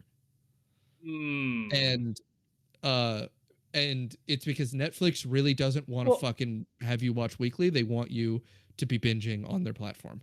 That's what which they were made for. That's what they want you to be doing. which is really interesting because other streaming sites are going the opposite way. Like Mhm. Disney does its shit weekly. Amazon, like, Fallout has been weekly. I just went through watching Fallout with Phoebe. Like, it's really interesting to say. And like Netflix, Sakamoto Days was weekly. I thought, was it? So they like I was saying, they have done it occasionally. They Yeah, like I remember in watching particular, Sakamoto Days. they've received so much backlash for stuff like JoJo Part 6 and people Hmm. demanding, because of the culture of watching anime weekly, they have started releasing some things weekly, but they evidently don't want to. I mean, I Uh get it because like that. I don't know. because Like it's not what they do with anything else. They don't I release their Netflix shows weekly. They don't release anything else weekly. They well, hate they doing it. they they, they did Stranger Things weekly. Like they did. That's true. I guess my big issue here is like, guys, you can still talk about it. It's not stopping So you from just going on the boards and being like, oh, I just got to this thing, and being like, no, there you but you go. can't. But you can't. You actually can't, because there's too much to talk about. Uh, no one All is going right. to focus on like the fourth episode of Free Ren randomly, where like not as big a thing happened as like okay in Free Ren, right, the moment with Aura, right, Mm. uh that was big. That was a big deal. All Yeah. right, and when you're looking back at season 1 of Free Ren, that's one of the moments you're talking about. Yeah. There are a lot of moments before that that aren't actually that worth talking about. But when you're watching the show weekly, those moments get looked at a lot more. And so the weaker episodes get a much greater amount of discussion, which means the net amount of discussion is more. There's just more discussion that happens because which gives fans that really want to keep engaging with this community around this thing, they have way more ammo to do it, because you can't talk about every single episode of the show all the time, right? Because if everything's Yeah. out, Yeah. there's a lot of stuff that there just isn't a reason to talk about. But if not everything's out, then you're going to talk about what you can. And Okay.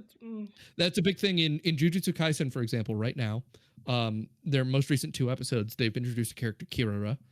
And Kirara is not relevant in the grand scope of Jujutsu Kaisen. She is not going to do anything from here on, right? Her entire moment in the spotlight is now over. And if you're watching all of Jujutsu Kaisen, you're not going to fucking talk about Kirara. She doesn't fucking matter. But because we're watching weekly right now, and the past two episodes have had a lot of her, people are talking a bunch about her. They're talking about the implications of her ability. They're talking about all this stuff, and it's really interesting to discuss her, and that will only happen right now, and it will never happen again. See, I think my disconnect here comes from like the way I use when I was like really into anime and watching a lot of anime. I was watching a lot of stuff that was done. Yeah. I remember I would go on the as Anthony and I call it, the alternative means sites, and going through just tons and tons and tons and tons and tons of shows and just binge watching them. But I'm also like, and outside of like gaming in particular, I'm just not or like occasionally tech. I'm not as engaged with cultural discussion, I guess. So like, to me, an anime being all at once is like ideal. It's like, yes, I would like to finish the show. I want a complete experience. Yes, I'm a huge My Hero fan. I love My Hero Academia. And this last season, my girlfriend and I specifically waited until it was finished to go watch it, so actually, we could watch it. My Hero is a great example. It's a great example of the inverse of a show that's horrible weekly. My Hero has awful pacing for weekly viewership. Mm-hmm. It is every single week, barely fucking anything happening. Right? But like, man, would you watch that show like consecutively? It is I've the heard it's shit. Way better that way. It is so good because I didn't get into My Hero when it came out. I did not. I am always late to the anime train. I am almost never there early. But I kept hearing about My Hero. Everyone wouldn't shut the fuck up about I'm this. the exact opposite, by the way. What? Oh yeah, you're at the cutting edge. No, I usually have read stuff before it comes out. Ah, gotcha. So I'm super late to the anime train. The only one I'm ever current with, it was Dragon Ball. Like Dragon Ball Super, and when this new thing comes out, I will fucking be going ape shit when they get to the Galactic Patrol shit. But Dragon Ball Super Beerus. Fuck. Looks very good. No, go fuck that. Go to the Galactic Patrol good, stuff. Though. It does look good. I don't deny it looks good. I'm just mad that they're doing Dragon Ball Super Kai. You want the new stuff? I want the new shit, dog. I've watched the Tournament of Power. Have you thought of crazy idea reading it? No, I have not. Yeah, see, there you go. I have not. Actually, that's not true. I started and then I fucking just every time I get involved with manga, it's like it lasts for a month and I leave. Yeah. Okay, so I should pivot back to Crunchyroll here though. I should pivot Hold on, wait, what is there a good iPad app for reading manga? Well, not really. Bummer. It's called the Safari browser. Now, okay, so here's the thing, and this is a thing that this is super relevant to what I'm going to say. So, Crunchyroll is getting way worse all the time, and they're also engaging in terrible business practices like AI generating subtitles for airing shows. Yeah, I heard about that through Mother's Basement, the YouTuber, going over their old styles. Mother's Basement has some fantastic videos going over just how bad Crunchyroll has been, but they've been really bad. And he's absolutely a go-to guy for that kind of thing. But they are raising prices, worsening services, and they also notoriously pay the worst for subtitling work. If you're a translator, the place that you're going to get the most consistent work and the worst paying work is Crunchyroll. Unfortunately. Yeah.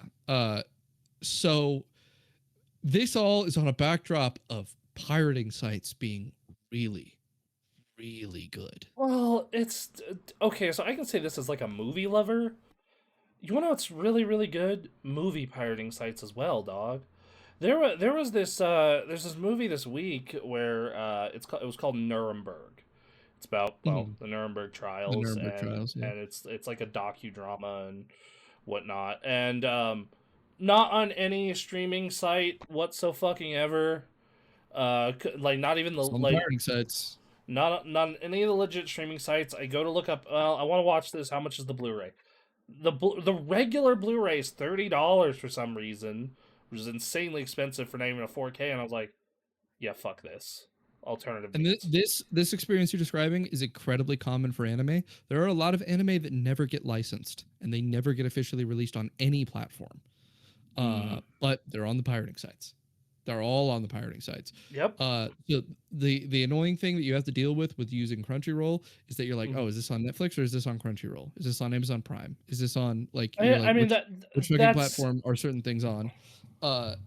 And then when you're on Netflix actually also has some pretty bad subtitles for anime because they're not so Netflix doesn't give you a subtitle for any text displayed on the screen. Netflix only gives you subtitles for spoken dialogue. Yes, I remember seeing his video about that. Yes. Yeah. So there are some shows, for example, if you go back to a classic, Kore wa Zombie desu ka, or Is This a Zombie? A sort of romantic comedy anime from it's very old now. That show has one of the main characters is mute. She can't speak. And so she writes on a paper, so pen and you paper, weren't getting any all of her dialogue. None of her dialogue. A main character. In That's fact, kind amazing. of the main That's romantic amazing. heroine of the show. That is no amazing. Dialogue at all. That is that might be my new favorite terrible fucking subtitling story. Because her whole gimmick is that if she says a word, she like speaks words of power and like reality changes around her. So she can't talk. I didn't get to finish my goddamn My Hero story about the binging. God damn it. Yeah. So you wouldn't binge My Hero. Yeah, so fucking during COVID, didn't have, I was working, but it was dead because I was working from home and there was no people calling to do shit. So, and I was watching My Hero and I binged the first 4 seasons of My Hero in like a week and a half. And it was awesome. So, yeah. Sorry. Yeah, but so the thing I was going to bring up about platforms is that pirating sites, if you have an ad blocker, they're absolutely the best experience. They have features that Crunchyroll doesn't have. Yeah, they have automatic. They have great automatic episode players, and they can remember your preferences as to if you want to skip the intros or not, and automatically skip them for you.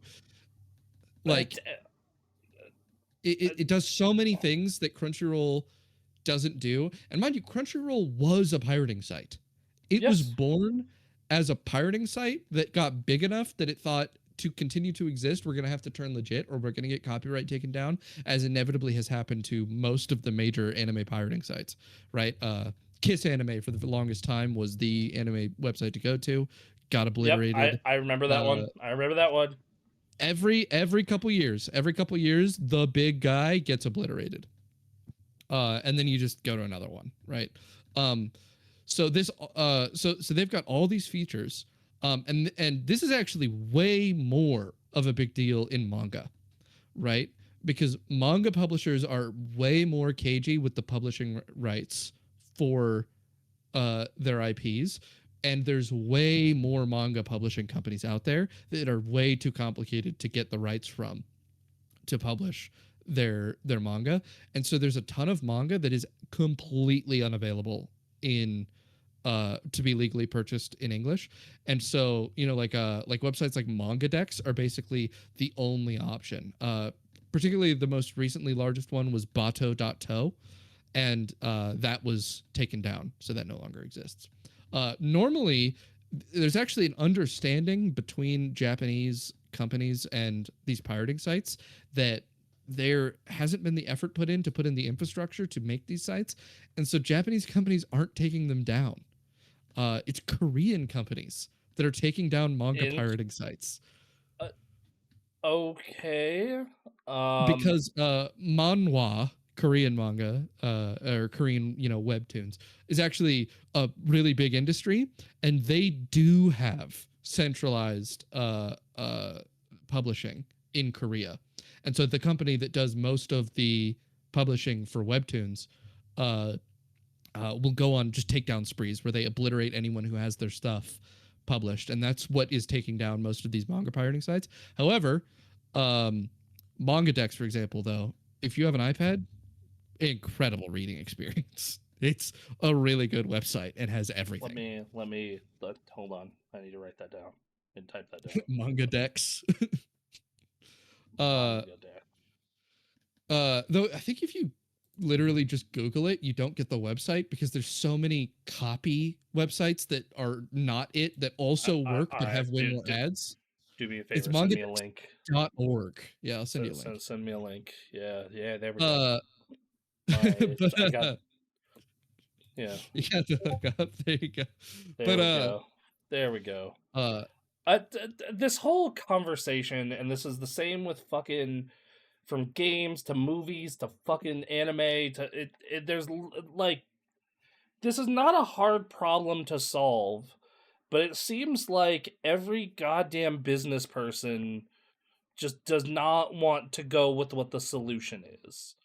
Yeah. And there's this old fucking quote. The strongest way to fight against piracy is to have a business model that makes sense and is easy to understand and use. The more restrictions that you throw up on files and videos, all you're doing is inspiring people to throw up double middle fingers and say, I can click 4 buttons over here and get it for free. You have to be easier and more convenient than free. You have to compete with free. The thing about Crunchyroll is that they're in a bad position. Because the people they're competing with on anime don't care about anime, and so will not make a platform that works for it, right? Their primary biggest competitor is Netflix. Netflix is the other biggest thing in anime, right? Yeah. Netflix, as we said, fucks up their subtitles. They suck. Yeah, they do not care about the broader culture of it. If Crunchyroll didn't exist, it'd be Netflix and Amazon, and neither of those care about the broader culture of anime, right? Crunchyroll cares a little bit about the broader culture of anime, even though their subtitles have been getting shitty. The reason those things have been happening is because in this business, you live and die off of your IP, and they've been funneling everything they have into IP, because if they don't, Netflix will take it and they will have a shittier service with more IP and still be more successful. Well, so there is no scenario where we like win as anime viewers, where we just get a good service, because your best bet was like Funimation and Crunchyroll competing, and then they both and they both merged so that they wouldn't get taken over by Netflix and Amazon. And Sony doesn't Sony own Crunchyroll now? I think so. Imagining that? I think Sony owns Kadokawa, and I think Kadokawa owns Crunchyroll and Funimation. I need to check something. Hold on. Continue a second. Well, I think that's really it for the story. Everybody saw the price increases coming. Everybody saw the removal of the ads coming, and here we are. We we can't use Crunchyroll. We can't use the bad app for free in any way. Yeah, so Sony bought Crunchyroll from AT&T of all fucking people in 2021. Yeah, what a weird fucking chain that is. And the real main reason that anyone still uses any of these over pirating sites is because pirating sites don't work on Xboxes or PlayStation on your phone very well, because you don't have an ad blocker on those. And the pirating sites have crazy amounts of ads because they know that you're going to use an ad blocker. Yeah, yes. And that's exactly why we use Crunchyroll, and that's exactly why, like I said, every year I become closer to becoming Bunker Bronson, where I'm just like, I'm already buying physical media, dog. Like I'm out here buying 4K Blu-rays. I'm out here buying regular Blu-rays. Every year I get closer to just dropping money on a shit ton of storage and building a Plex server to run out of my closet. Like, just every year, Inchin'. Um, So but yeah, that's the Crunchyroll story. all right. And God, we're 4 hours 14 minutes in. I told you we're Two more just stories. 2 more stories. All right. So we're 3 hours 37 for the actual show itself. That's true. All Okay, right. So GameStop. GameStop won't let you dress like Goku. GameStop isn't. That's a good way to phrase it, as they say. But yeah, they are. They're implementing a dress code for their workers now. They enacted it this month. Full-time employees need to wear collared shirts or blouses or polos with small logos. Part-time employees are expected to do the same, but have a bit more leeway. They're allowed to wear solid red or black t-shirts. Everyone is allowed to wear anything with GameStop branding or t-shirts provided by vendors. According to a worker, says they'll But present that's an important note. It's a yes. really important note because it means that if GameStop sells it, you can wear it. Right? Yes. Well, So, what some of these people are doing is they're picking malicious compliance shirts that is the most stupid fucking looking shirts that GameStop has sells. So the Good on example 'em. they give in the story is a Jurassic World tee. Or no, it's Dragon Island. And it's this horrible looking button up with a pocket on the front Wow. with dragon skulls and bones all over it. All right. So continuing what I was saying though is according to workers say they were present at the recent company-wide meeting, they did not give guidance on pants. And GameStop workers who favor khaki-colored cargo shorts can rest easy. For now, they'll Infamously, like. everybody at GameStop wears the khaki colored cargo shorts. When I worked at GameStop, I wore jeans. Yeah, but Uh, you're not. I guess you're not the Legend of Zelda T-shirt, khaki cargo shorts guy. that's fair. I had one Zelda T-shirt, and it was not the green one with the Triforce everyone thinks of. You know, I knew a guy. I mean, not even knew. I still know him. He's a teacher now. Who absolutely dressed exactly like that. He was the guy. The Yeah, no, khaki I knew. cargo shorts and a green Legend of Zelda The T-shirt. green shirt with the Triforce with the wings. Yep, everyone knew that guy. There were a lot of those My buddy guys. Jaden. That was him. Yep. No, a lot of those guys were around. I have a couple of Zelda shirts. They're both Wind Waker ones. Back in the day when I was working at GameStop, I only had one Zelda shirt. It was also Wind Waker, funnily enough. It was a white one. So a couple comments on the GameStop employee subreddit. I have exactly one item that fits that description. I'm now going to spend at least $100 or more on clothes when I don't even make that much. Yeah, so that's the other detail here is that they are not adding they are not giving you a company compliant shirt for dress code like every other fucking company in the world does when they put in a dress code.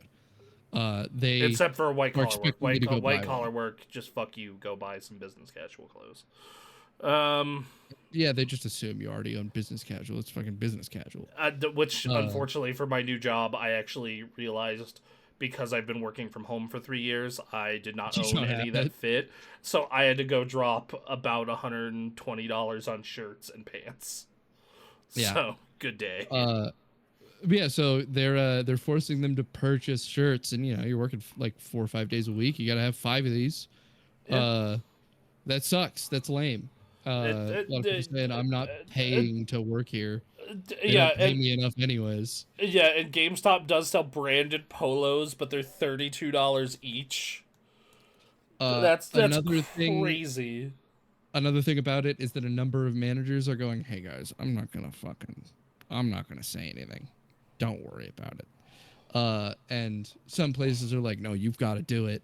So there's kind of a confused implementation issue going on here, in which a lot of places aren't doing it, and then the places that are doing it, the employees are getting mad because they're like, "That place doesn't do it. The other GameStop isn't doing it. Why the fuck are you making me do it?" You used to run in that all the time. So I worked in the mall one, which, as you can imagine, was busy as shit. That metal? Yeah. Yeah. Back in the day. This was like 2012. Yeah. I worked in the mall one, which was like I remember I got a job at the mall one during the holiday season, and my friend who worked at one of the ones out in Sparks was like, "I am so sorry for what you are about to experience." It wasn't bad, man. I've let me tell you, I did not mind my time working at GameStop, other than having to push the rewards card. Every other part of that job was great. If that job could have paid me to have a decent living, I probably would have never left. It was not a bad job. I got to, yeah, you got to clean and put up with some annoying people. But for the most part, stocking shelves, talking about video games, pretty chill most of the time. Yeah. Anyway, some people say managers haven't talked to at all. One woman claims that she was told to wear dresses by her boss. So That's that's not good. cool. That's cool. Yeah. Um, I don't know about you. Uh, I could give a shit what the GameStop employee wears. Even when I was going to GameStop, which I haven't regularly gone to GameStop in a decade. But even when I was going to GameStop fairly often, I did not give a flying shit what the employees wore. GameStop already has a uniform. It's gamer t-shirts. Yes, that's it. Why comment here? Why have employees wear graphic tees and why have employees wear graphic tees in a store filled with every possible pop culture and gaming reference module? They couldn't make sense, especially because since they sell graphic tees regularly. One worker points out in the Reddit. And then I don't know how many times I've gone, oh wow, dude, that's a sick shirt, and I probably tell them I bought it from the t-shirt rack right next to them. Yeah, it's stupid. Wearing gamer shirts was already an iconic part of the culture of GameStop. Not doing that is horrible branding. I mean, like, the reason you go to a GameStop rather than buying that from a Walmart is because, like, it's a place for games. It's like It's the game place. I want to I talk want to a to dude talk to a gamer. I want to talk to the neckbeard wearing the Zelda shirt. Yeah. Okay? Actually, I think I'm wearing I am wearing a video game shirt today. I'm wearing Yeah. an Astrobot shirt. That's what So it's about.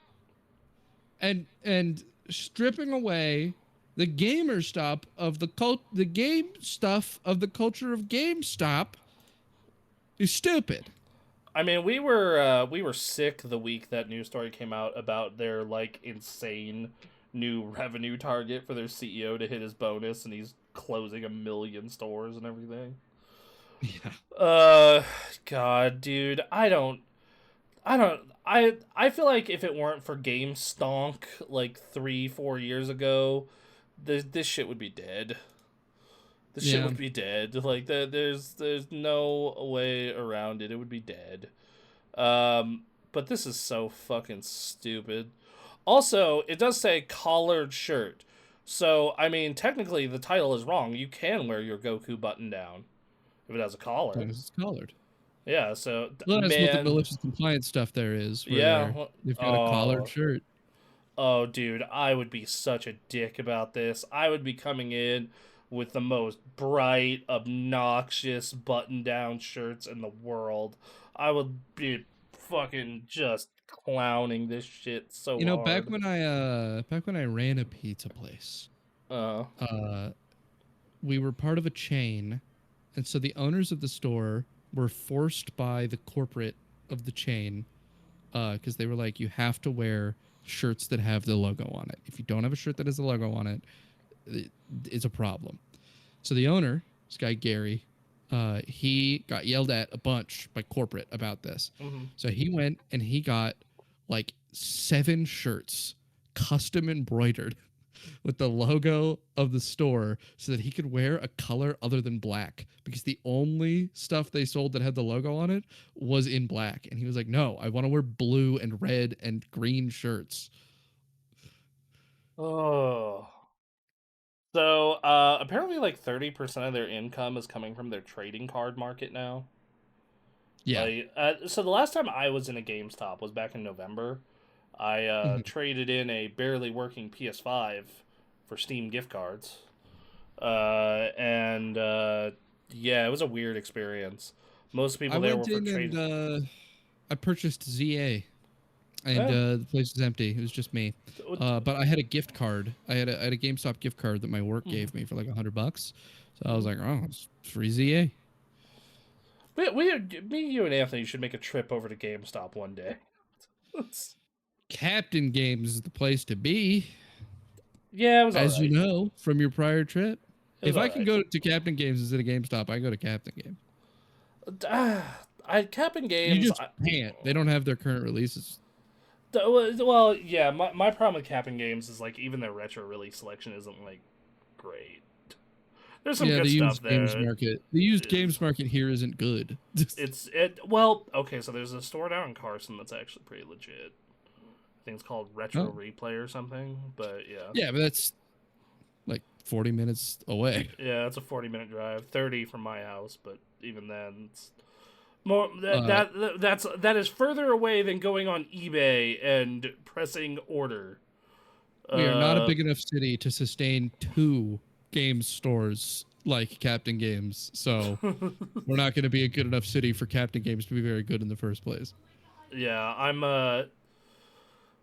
it's actually like the number one thing I get jealous of like my friends in Seattle and San Francisco is they're like sport like every time next time I'm in Vegas I'm thinking about taking a little detour to go to Pink Gorilla. Pink Gorilla is I'm sure you've heard of them. They are a game store that started up in Seattle. They have like 3 locations up there now. They're like a premier retro game store. They used to demo up packs and they are just their You selection know is what? so fucking good. You know what I bet would happen What? if I walk into that store? What? They would have a fucking Pokemon game. They would. They You probably know what would. doesn't happen here? You go to Captain Games, you say, "Hey guys, do you have any Pokemon?" They go, "No." Yes. I mean, I went looking for a whole smattering of DS games, and the only one they had that I wanted was Elite Beat Agents, which they didn't have a I case I for. bought Pokemon Coliseum from them, and it took 3 months for them to get one in. Yeah, I remember one of my favorite moments with Captain Games is like this was like 8 years ago, where like I was looking for a Sega Saturn. I'm like, they're like, oh, we can put you on a wait list and we can call you when we get one. And like a year later, I got a call. I'm like, hey, we got this Sega Saturn. Do you still want to buy it? I'm like, You no. know what's crazy too is that when I was 18, Uh, uh, so about 9 years ago, uh, I went in to Captain Games, and they just had like 3 copies of Pokemon Leaf Green and Fire Red, and they mm, had like 4 Game Boys, and I just bought a Game Boy and a copy of Pokemon. Like it was not a problem at all. well, that's because the Pokemon market has gone stupid. Is Yeah. what happened there. It'll calm down again. When it calms down again, you need to go hoard a bunch of shit from when it That's what spikes they up said again. like 3 years ago. They said like 3 years ago, it'll calm down again. Logan Paul will get over it. Give it time. Give it time. Or honestly, there's a rumor floating around that Nintendo is going to be releasing a classics collection, which will be God, I hope. which God, I'm fucking just man, I want to play Soul Silver without spending all the money in the world. Let That's me all I play want. Pokemon Leaf Green on my television, That'd be pretty sick. please. I'm down with that too. All right, so our last news story, so was an article, but we kind of just need to go over the broader connections to the gaming space of this shit because it's all over the Yes, the news. Five Nights at Freddy's porn. That's the part we need to talk about. Yeah, sure. So, the Epstein files had a bunch of video game shit in it.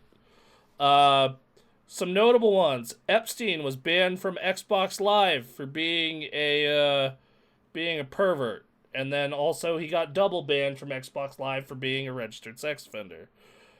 Uh, Uh, Big names here. Big names. All right. We got big old Bobby Kotick.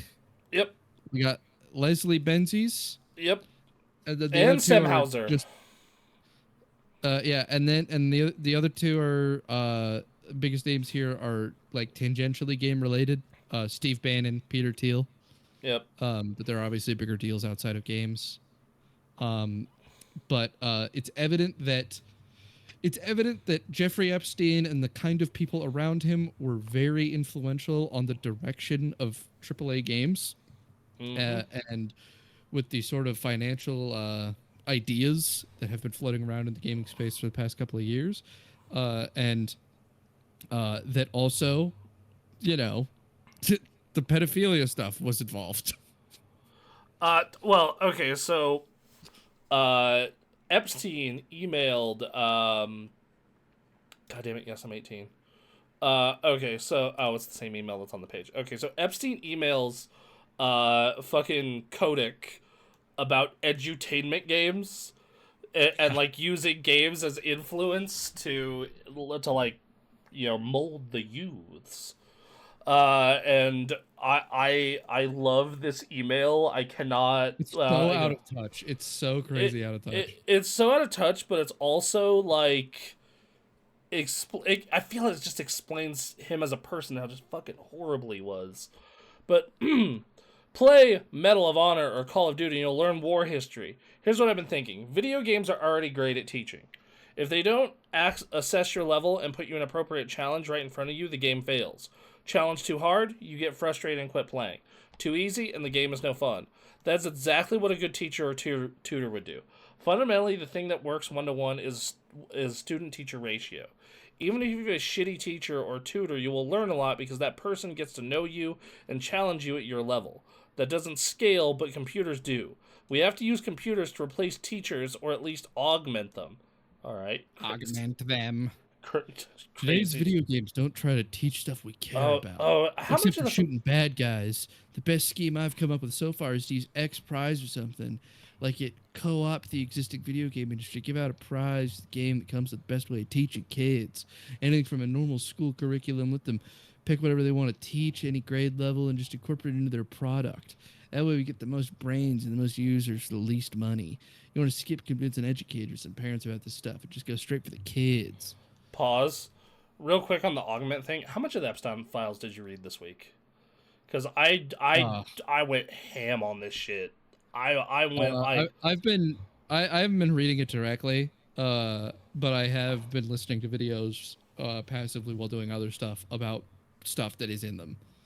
Did you get to the baby eating, or what part did you get to? Just during our 30-minute break, actually, I was listening to stuff about the baby eating. Okay, great. All the weird stuff about jerky. Yeah, did you? Yep, the probable cannibalism. Anyway, I just wanted to so imagine this part is fucking. Imagine looking at a door in video game. It has a squiggly symbols printed on it. Little munchkins walk up to the door and say konnichiwa. The door opens and you are greeted by a hot princess with big tits and a thong. The door closes in your face. You're going to fucking learn to read and pronounce kanji. Unleash that on 5th grade boys, and the next thing you'll know, you'll have an entire generation of bilingual kids speaking Japanese to each other behind the backs of their parents and teachers. Edutainment is for pussies. It doesn't work. Once kids catch on, you're trying to teach them something, they shut down. We have to keep the boobs and guns and profit. You see how much money video games are making today? Fuck educational reform. We need educational subversion. Okay. So he is wrong, obviously, but I don't know why I'm saying I need to give credit where credit is due here. It's fucking Jeffrey Epstein, okay? But I will say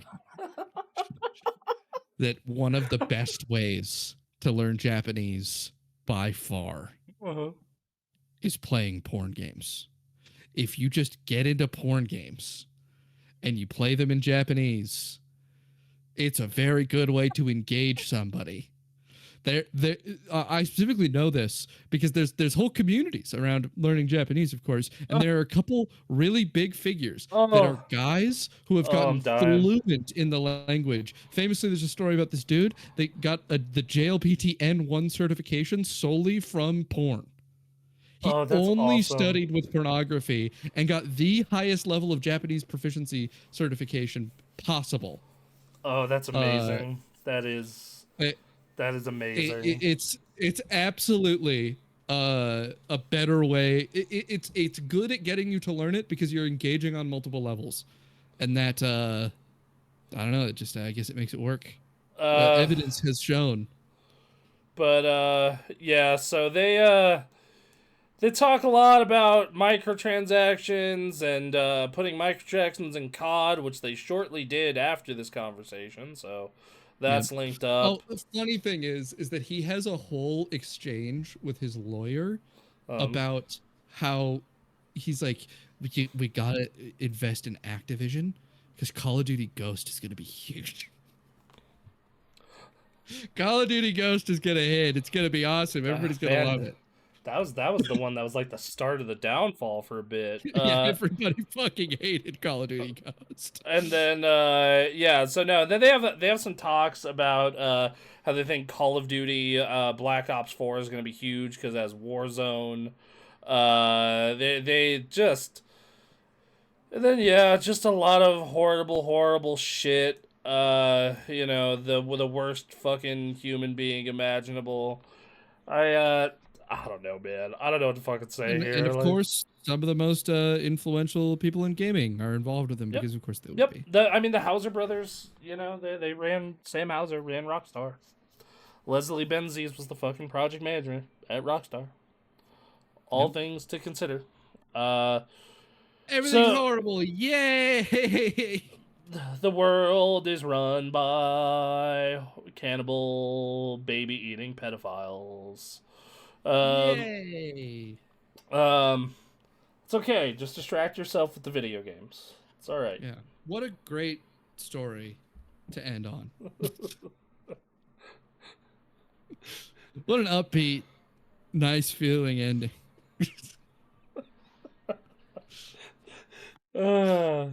Would you rather? What should I have ended with then? No, I can't think of anything else. Yeah, It's just it feels so good. It just feels so good feel right now. it warms your heart. My heart is so warm. Oh Lord, Lord Christ Almighty! So All that's right, video games, everybody. Thank you for watching. that's news for the week. You'll get clips. I don't know how many. Full episode will be up on the YouTube and the RSS feed later tonight. Probably really late tonight because it's the Super Bowl. And we'll see you next week. Bye. Bye.